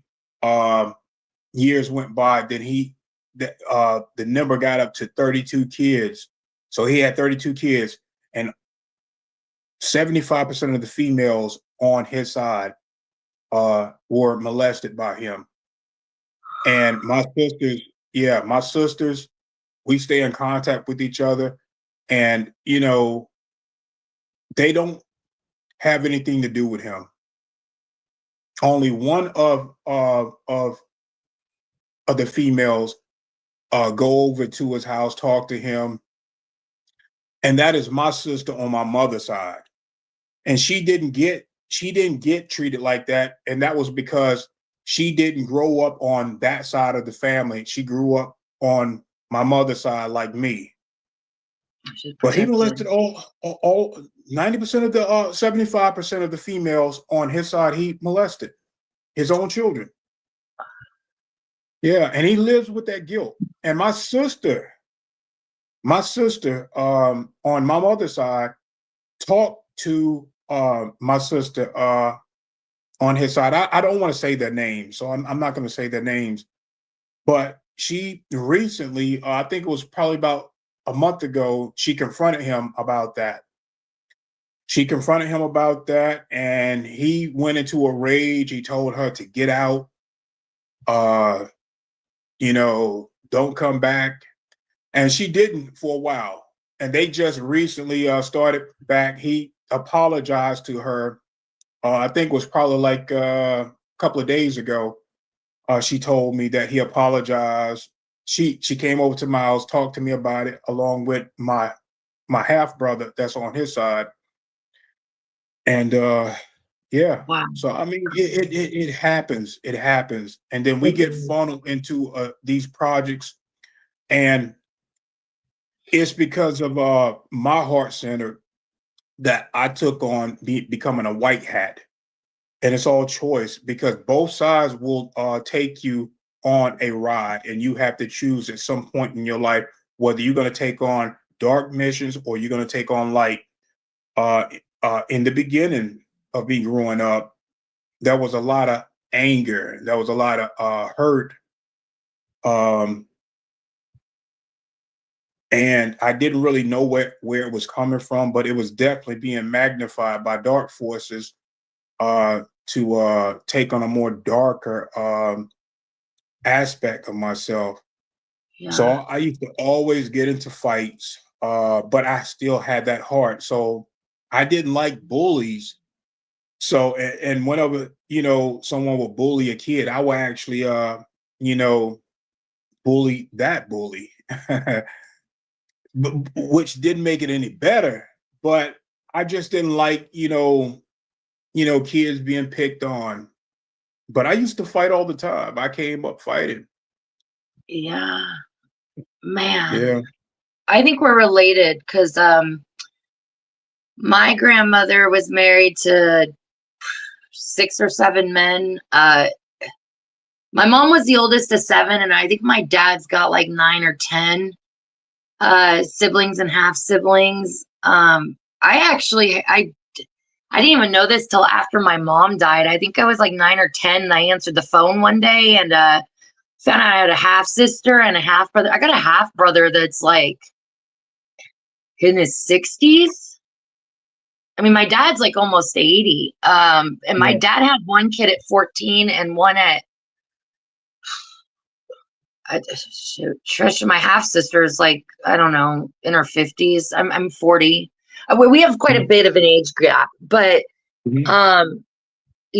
my whole family was dysfunctional as shit. It was my mom and dad that really, like, my dad did not graduate high school. My mom never went to college, but my dad used to say my mom was the only woman with a college education he ever knew. And my parents worked their ass off for 10 years before they had me, and I'm the oldest. And they own one of the largest wholesale flower nurseries in San Diego. My mom read a book and she was landing contracts with the Navy in Coronado and Port Magoo, and like she was magical. And my dad, we still laugh about this to this day. My dad had a gambling problem, but my dad, he was a white warlock at one point. Yeah, I found out he was messing around with the Order of the Golden Dawn, and he was surprised I could tell more about the literature he was giving me than I was learning from it. But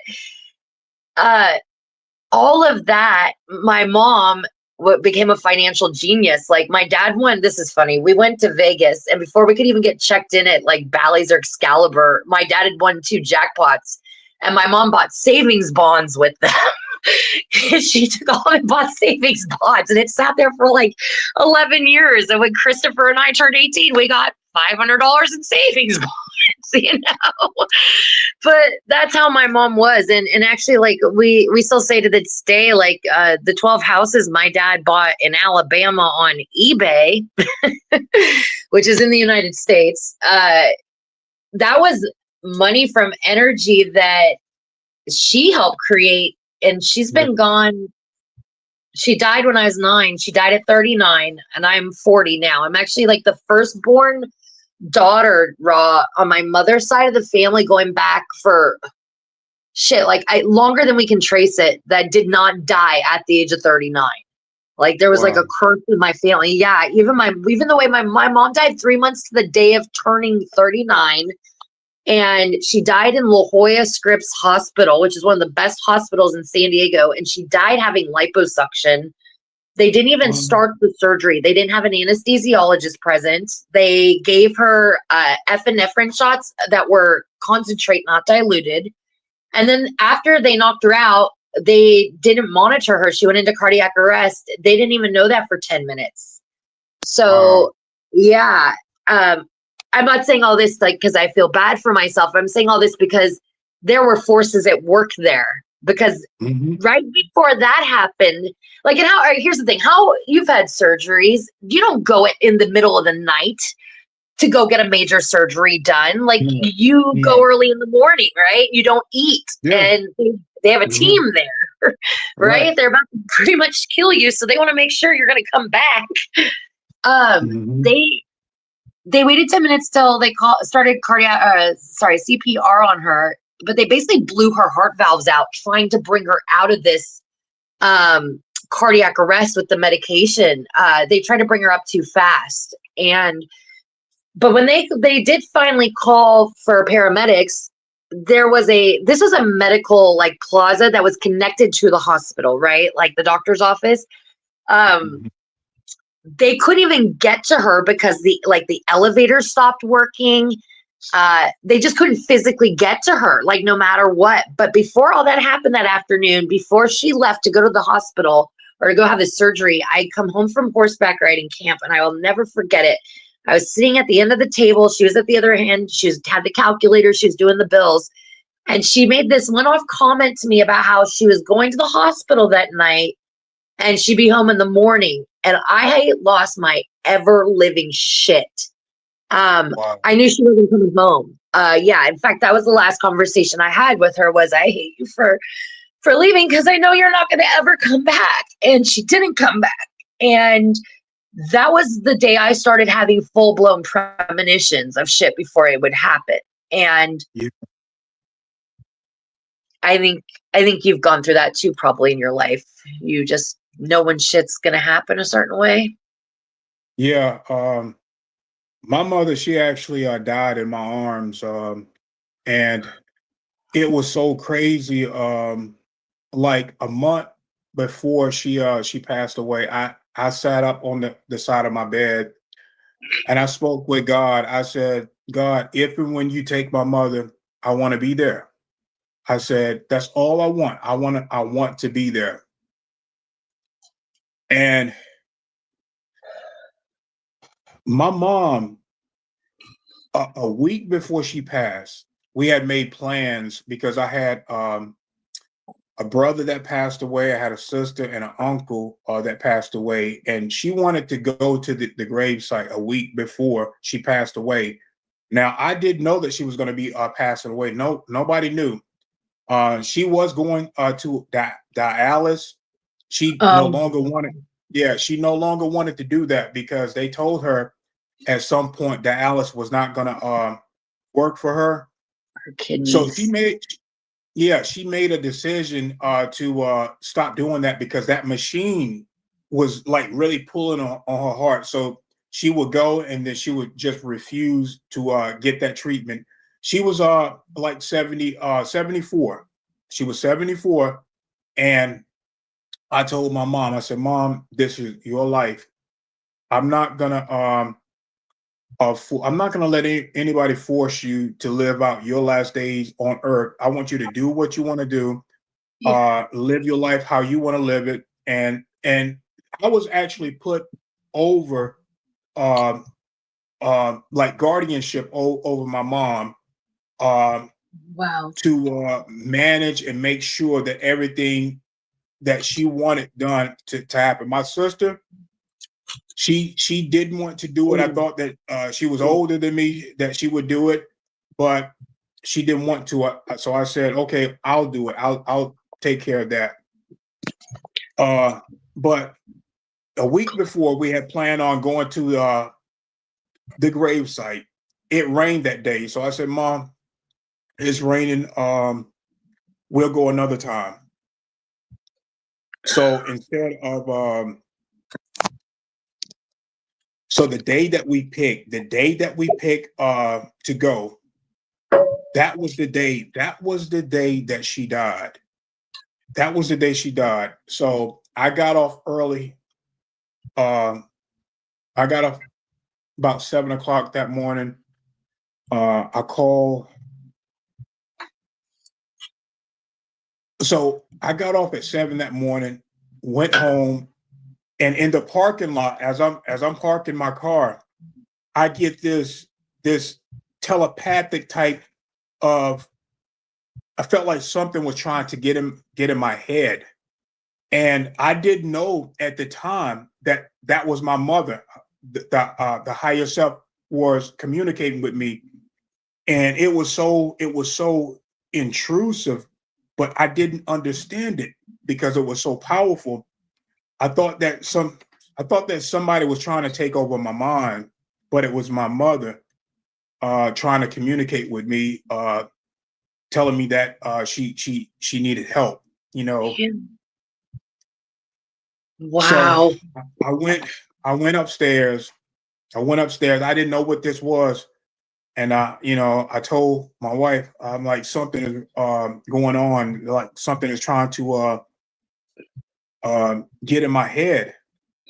And she didn't know what to do. So I went out of the room and I told my kids about this. And I told, because my son, he's advanced like I am as far as our spiritual. And I told my son and my daughter, I said, touch my head, pray over me right now. And they started praying for me, and it backed off. So I laid down. I was able to get some sleep, and then my brother called. He was like 24-hour care. Like, he stayed with my mother, so we both, were managing my mother's care. So he called me and wanted my mom to speak with me. So I said, Mom, everything okay? She said, yeah. She said that I just need some help. And I couldn't understand what she was talking about, because at the time she was, like, my brother really had to help her, when she went to the bathroom. Yeah. So he had to help her whenever she went to the bathroom, take care of her in that manner. And she was, using the bathroom. And I thought maybe that's what she was talking about, that she needed help with that. And I said, Mom, James, he's going to help you. He's going to, like, when you're finished, he's going to help you. And I said, don't forget, I'm going to be over. I'm going to be over there. This phone conversation happened at 11 o'clock. I think it was 11:11 when we talked. I remember that it was 11:11, and that number it came up when my sister passed away too. My sister Angela passed away like a year and a half before my mom did, and it was 11:11. I was on my way to work. We knew that she was going to pass away. And we went to Greenville to say, our last goodbyes. The doctor wanted us to come and see her. So the family, including my mother, we all went up there.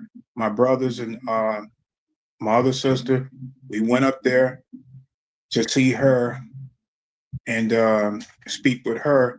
And when she was talking, my sister Angela was talking to us. You would think that she's not going to pass away. Like, she's not on death's door. Yeah. She was coherent. She was talking. And I told my sister, I tried to encourage her. I said, when you get better, even though the doctor said that she was not going to get any better, like, she gave up. The doctor words was that she gave up. Like, it was more or less mental with her. She didn't no longer want to be here. So I encouraged her. I said, sis, when you get better, you can come to the gym and train with me. I was trying to encourage her to change her mind on wanted to leave out. Well, 2 days later, I got the call, and it was 11:11. I was on my way to work. It was 11:11 when my sister called me. My other sister called me and said that my sister Angela passed away. And I looked at the time and I was like, man, I keep seeing this number. But I'll get back to my mother. So my brother, he helped my mom, finish up. And I said, Mom, I'm gonna come, over there in a few more hours. I'm gonna lay down and get, some rest. Then I'm gonna come, and then we'll go to the gravesite and see my brother and sisters, like she wanted. She was so stuck on wanting to go see them, and she kept saying that she wanted to go see them. When I get to my mom's house around, I think it was like 1:45, I got there, and my brother, he began to bring her out in the wheelchair, and then she just started crying, So I got out of my truck and came over to her, and I got on one knee. I said, Mom, what's wrong? She was like, I said, Mom, you hurt? Are you sick? She said, no. She said, I said, what's wrong, Mom? And she looked at me and she said, I'm about to go. Soon as she said, I'm about to go, her breath started changing. Like she was just waiting to give permission or see you.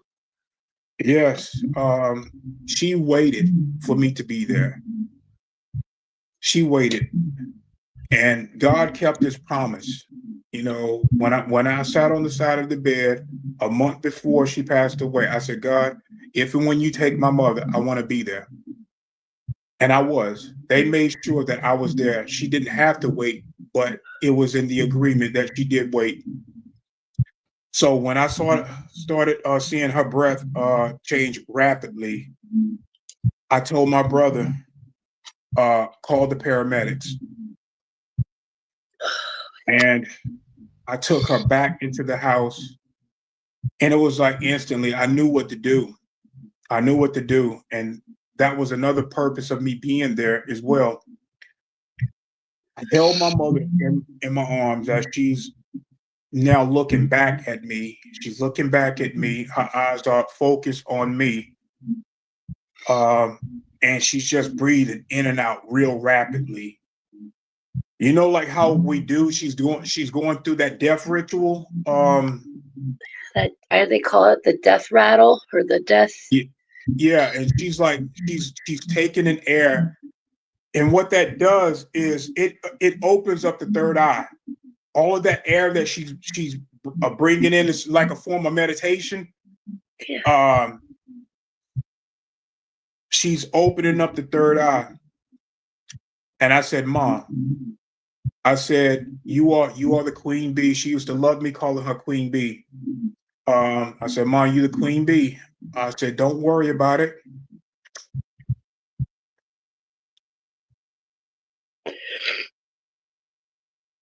I told her, don't worry about it. That she did a good job. She did a good job.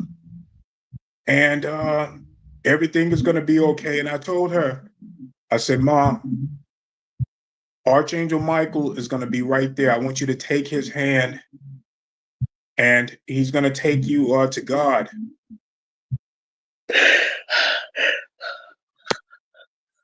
And I held my mom, and by that time, the paramedics, they showed up, and they was like, how long has she been like this? And I told them not long, and they got her on the floor, and then they tried to perform, you know, the chest compressions, which they were not supposed to do. They were supposed to use the machine. It was in the medical records not to do that because of her bones are being so brittle. I later found out that break a rib. Yeah. So they get her to the hospital, and you know they're giving her these what are those shots to get the heart back beating? Like the paddles or whatever. I know they go to like a defibrillator. Yeah, they clear you, right? The paddles. Yeah, but they also do the shot into the heart. Yeah, there is adrenaline shots. Yeah, the adrenaline shots to get the heart. The doctor, he did say that he was giving her shots at the shots, and she just was not. She would come back, and then she would flatline again. And he said, "Look, I really don't recommend that we keep doing this." They knew to call me. I was in charge, and I said, "Yeah." My mom was with me. I felt her presence there beside me. And I told the doctor, I said, you know, yeah, you no longer have to keep putting her through that, because he was like, if we continue to do that, it becomes at some point um not beneficial. It's unhumane to continue to do that, to keep shocking her and keep uh pumping her heart with that shot. And I told the doctor, I said, look, I said, my mother is with me. Like I told him flat out, I said, I can feel her presence around me. And I said, no, you don't have to do that. I'll get on the phone with my sister and brother and tell them that you did everything you can, which he did. He really did. And he even asked me, he said, who performed CPR? I mean, The chest the compression. yeah. Yeah. And I said, the paramedics. And he didn't say anything, but I knew exactly what happened. I knew what happened. Yeah. So I got off the phone with him, and then I called my sister and brother and told them that, mom passed away, that they did everything that they could. And I told my sister and brother, I said, mom is with me right now. Like I feel her presence. It was really hard on me. It was really hard on me. I called the job, told them I'm not going to be coming to work. And of course, they expect for you to take one day and then come back to work. No, I even called human resources because I wanted them to understand that I was not going to be back no time soon. And human resources told me, take all the time you need, and that they will handle that. That's so sad. I remember not being able to sleep. And I tried to sleep, and I laid down on my side, and right as I'm crying myself to sleep, I hear my mother's voice, and she told me, she said, Ra, tell your brother I want to thank him for taking care of me, being there for me. And I said, okay, Mom, I will. And I told him the next day that, Mom whispered in my ear. She whispered in my ear. Well, the next day, I went to the other side and I saw her. I went to the other side and I saw her, and I took my wife with me. My wife does not remember, but my wife, we went to the other side. And my mom was in this, it was almost like a hospital over there. It was like a hospital, but it was like a clinic, where there is like therapists there to help people understand where they're at. Let them know that they're no longer on the other side. So this nurse bring me to where my mother is, and they have like the old TVs there. And the nurses over there on the other side, they're wearing like the old nurse hats, and the nurse, yeah, the old nurse outfits. They're wearing that type of outfit. So the nurse bring me to the section where my mom is at, and I said, Mom. So they wheelchair her in first, and she get out of the wheelchair, and then she walked. It surprised me to see her walk. I said, Mom, you're walking. And she said, yeah. And she sat down. She sat down in the chair, and I remember just giving her the biggest hug ever and telling her I love her. And then I was back here. And then the very next time would be like a week later, where she came to me. She was in her golden form. She had long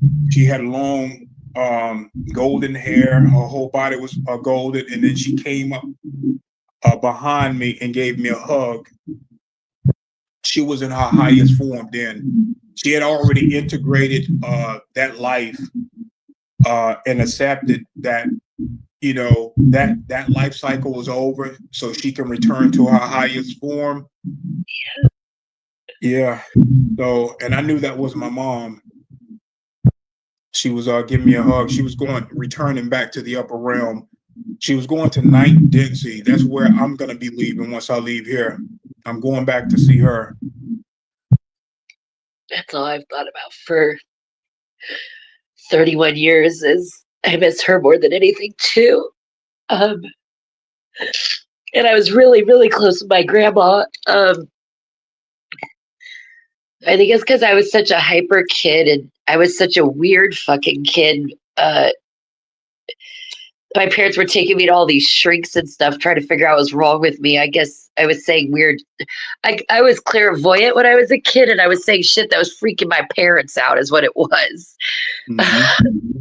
And so, but my grandma, she had raised 7 kids and grandkids, and she was my favorite because she, you know, like I'll give you an example. Like my grandma, she had been a heavy alcoholic, and so. And my parents, they were much older than my friend's parents were, it seemed like, by several years. And so my grandma like looked like she was 80, but she was probably like 55 or 60. And I remember she let me bring my Dalmatian down to her apartment for the weekend, and my grandma couldn't even walk without a walker. And she took my Dalmatian for a walk, and it practically dragged her down the street. I mean, you can just imagine, like, my mother's side of the family, Rod, they're all from New York City, and they're all 5 foot nothing and 110 pounds soaking wet. And I'm 5'7". And I'm a Southern California girl, so we are 180, right? I'm not like my mom's family, but my grandma, like she just, I don't know. We had such a good bond, and she never treated me like, oh, Michelle's too hyper, or she can't have any candy, or she's gonna spaz out. Like, I still like remember her, even though it's been since I was like a freshman in high school and she passed. You know, those memories have not faded, and I was thinking about when you were telling me the story about like your mom and your sister, like one of the last times I actually saw my grandma, I don't think she even knew it was me. And I remember like she had incontinence, and I was like, I could have been older than a freshman in high school. And I just remember like I had to take her to the bathroom and help clean her up. And I just remember she turned around and looked at me like so sad that like she didn't know who I really was. And to her, it was just like a stranger was help cleaning her up, right? But I mean, I loved her. And to me, you know what I mean? I would have rather been the one doing that for her than somebody else coming in and doing it. But absolutely. Yeah, I think that there's, you know, it hurts, right? Like, I mean, that pain, it's gotten easier with time, but there's times where it still fucking hurts deep. Yeah. Yeah, like I cannot listen to the song "You Are My Sunshine," like, because she used to sing that to me when I was little. So that's the song that always gets me fucking crying. Yeah. But I feel like you and I, like, you know, you talked about coming here and the reason why, and I know I've come here for the same purpose. And you know, I think angels are warriors of light too. But one of the things we have to do, and it doesn't even have to do with war, is we have to hurt for the people that we love sometimes. Mm-hmm. There are so many people. There are so many people out there right now that feel like they want to do more. And what we have found, like when we psychically connect with these people, that they are operating on another level. They think that they're not helping, but they really are. Like the people that are in tune with these channels, with disclosure, they are working at another level. They can go into an angelic form and start doing like energy work. They work with animals in another spiritual form. They have so many forms that they work in or operate. Some even go, they leave their bodies, go back to their starship, and they get like other missions that they go on and do, or they go into their bodies on ship where it's in stasis, and then they start operating that body and start working. This is what we have found, not only just on the regression, but they come back with that information. Like, I'll leave this form and then I'll go onto a starship and I'll step into my other form, whether it be like a Pleiadian form, whether it be like a Arcturian form, Andromedan or avian or any other form. Sometimes they'll just have like a plasma body that they go in. But a lot of times they come back and either they do remember or they don't remember the mission at all. But they do a lot of work. They do a lot of work. I think we're doing many things on many timelines or dimensions or densities, whatever you want to call it, right? I don't think we're all in the same form at the same time. I think we're doing a lot of different shit. Yep. That Jay said that he went to that hospital. Is that what I'm reading? Yeah, that's pretty cool. Yeah, I really think you and Jay would have some really interesting talks. Let me find the comment right before that, because I think it was about his father. Oh, thank you, Aaron. That's really nice. I love even my friend Danny, who I haven't seen in over almost 10 years. We used to work together when we were in Oklahoma. Even she's in the chat. That's pretty cool. I love all you people in my life. You don't even know how much I love you all. Jay, I'm sorry, I can't. Yeah, when my father died, he said he stayed drunk for 3 years. And then he said, "Oh my God, Ra, I've seen that hospital too. My uncle was there when I was, and he was having an out of body experience." Mm-hmm. Here, I'll put it on the screen. Man, it's so interesting too, the stories. Like, I love listening to people tell their stories, and I never forget a good one, that's for sure. It seems like there's this theme I keep running into too, Ra, where people like are either they're in some kind of like a hospital on the other side where there's like healing almost, like I've heard of like these gems that cover like these like buildings, right? That like sparkle, like with words for them, and that there's like healing baths there, and they heal the soul before it goes on. Yeah. Do you know that we train on the other side? Yeah, there's other people that's on my channel, and they say that they see me because I've seen them with me in a gym, and we're doing like energy work with our hands. It's almost like Tai Chi, where we're using energy with our hands, and I'm walking the floor, making sure that they're doing it and performing it right. I'm really good at healing, and I do really good energy healing with my hands, and I've had no training or experience. Or Jay is one of the first people I ever did it with, and I think it's honestly because I just believe. I was just getting that energetic feeling from Jay. I feel like Jay has like a Jedi form. Like he's at a level where he's like a Jedi. I don't know why I feel that with him, but I do feel like he's like a Jedi.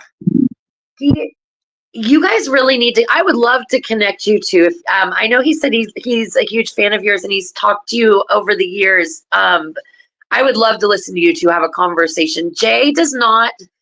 Like, he's the one I said doesn't sleep like the rest of us. Like he goes to bed, his eyes closed. He is physically somewhere else, whole body, everything. Yes. Yeah. I get that feeling like he's an advanced soul. Like he's very advanced. Jay and I had a past life together in Tartaria. Yeah. I don't have any memory of it at all, but he's seen me. I don't know, maybe you can put more information about that. I don't know exactly what that means, but he sees me somehow, or has seen me or glimpsed me. and I don't know if this is before we ever like connected in this life or after we started talking. Yeah, he said he would really like to do a show with you, Ra. Yeah, I think you guys would have awesome. You guys would just be good. I think you guys would be good friends. Mhm. He told me though that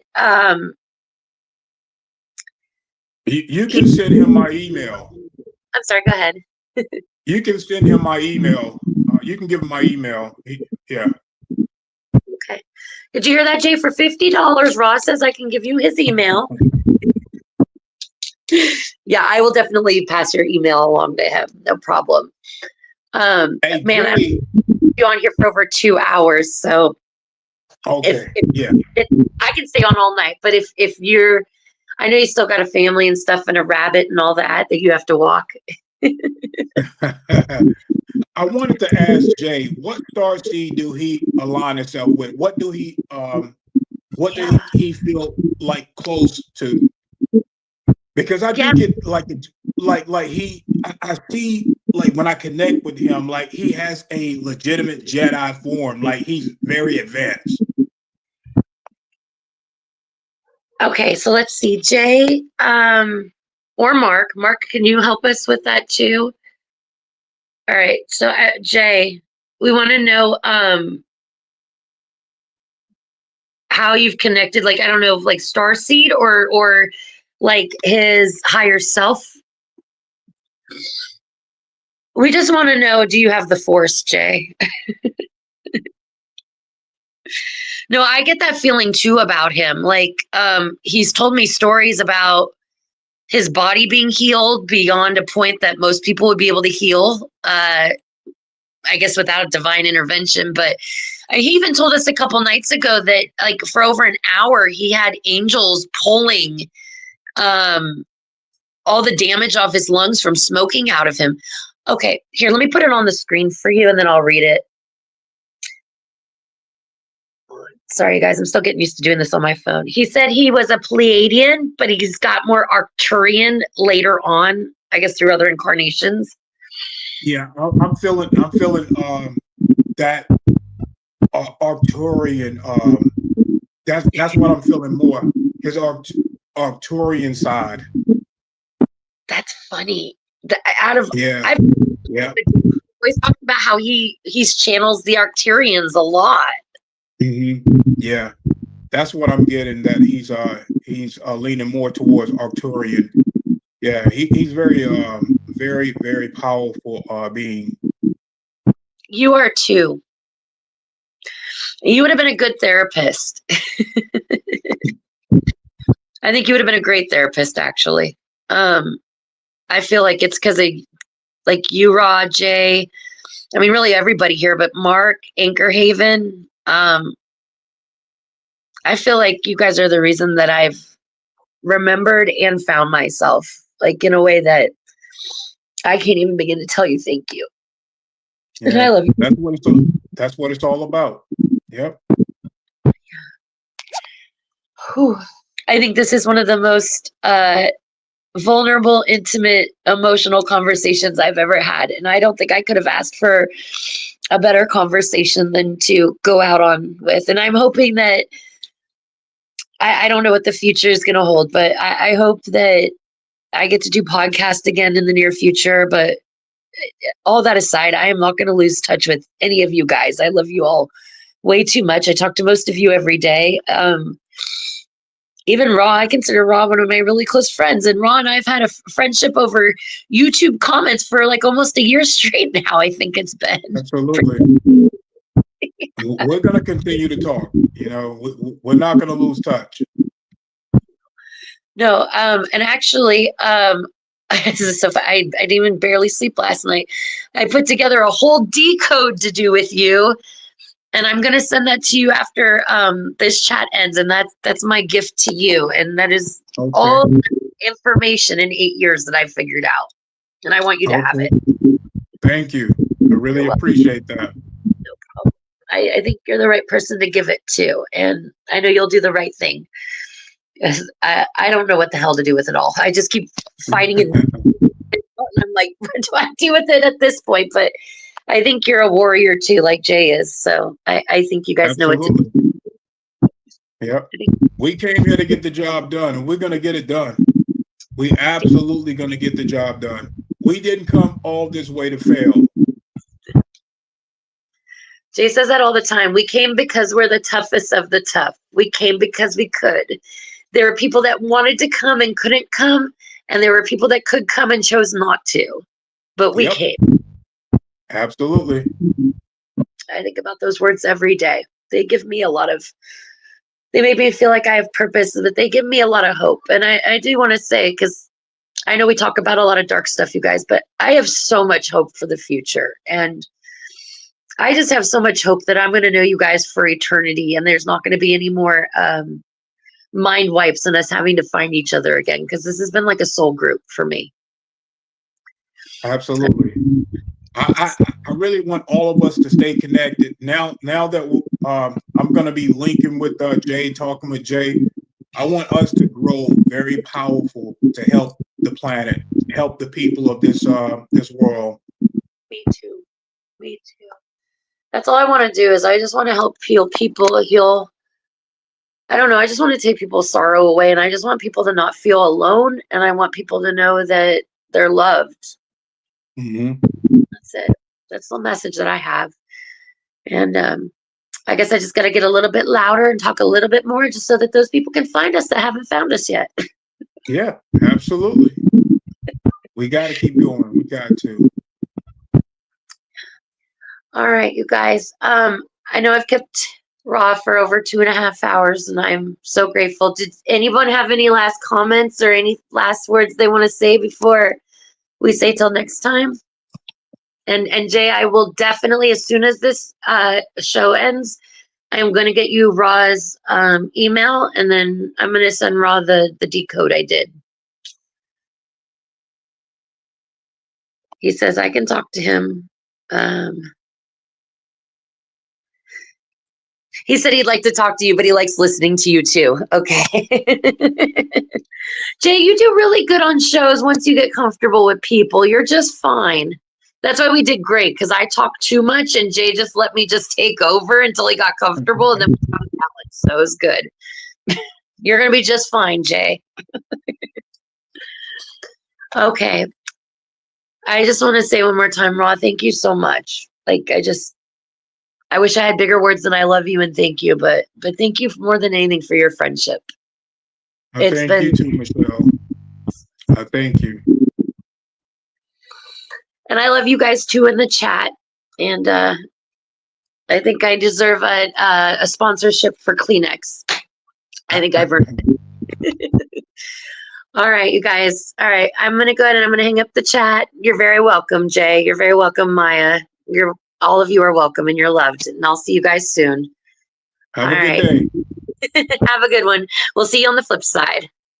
All right. Bye-bye.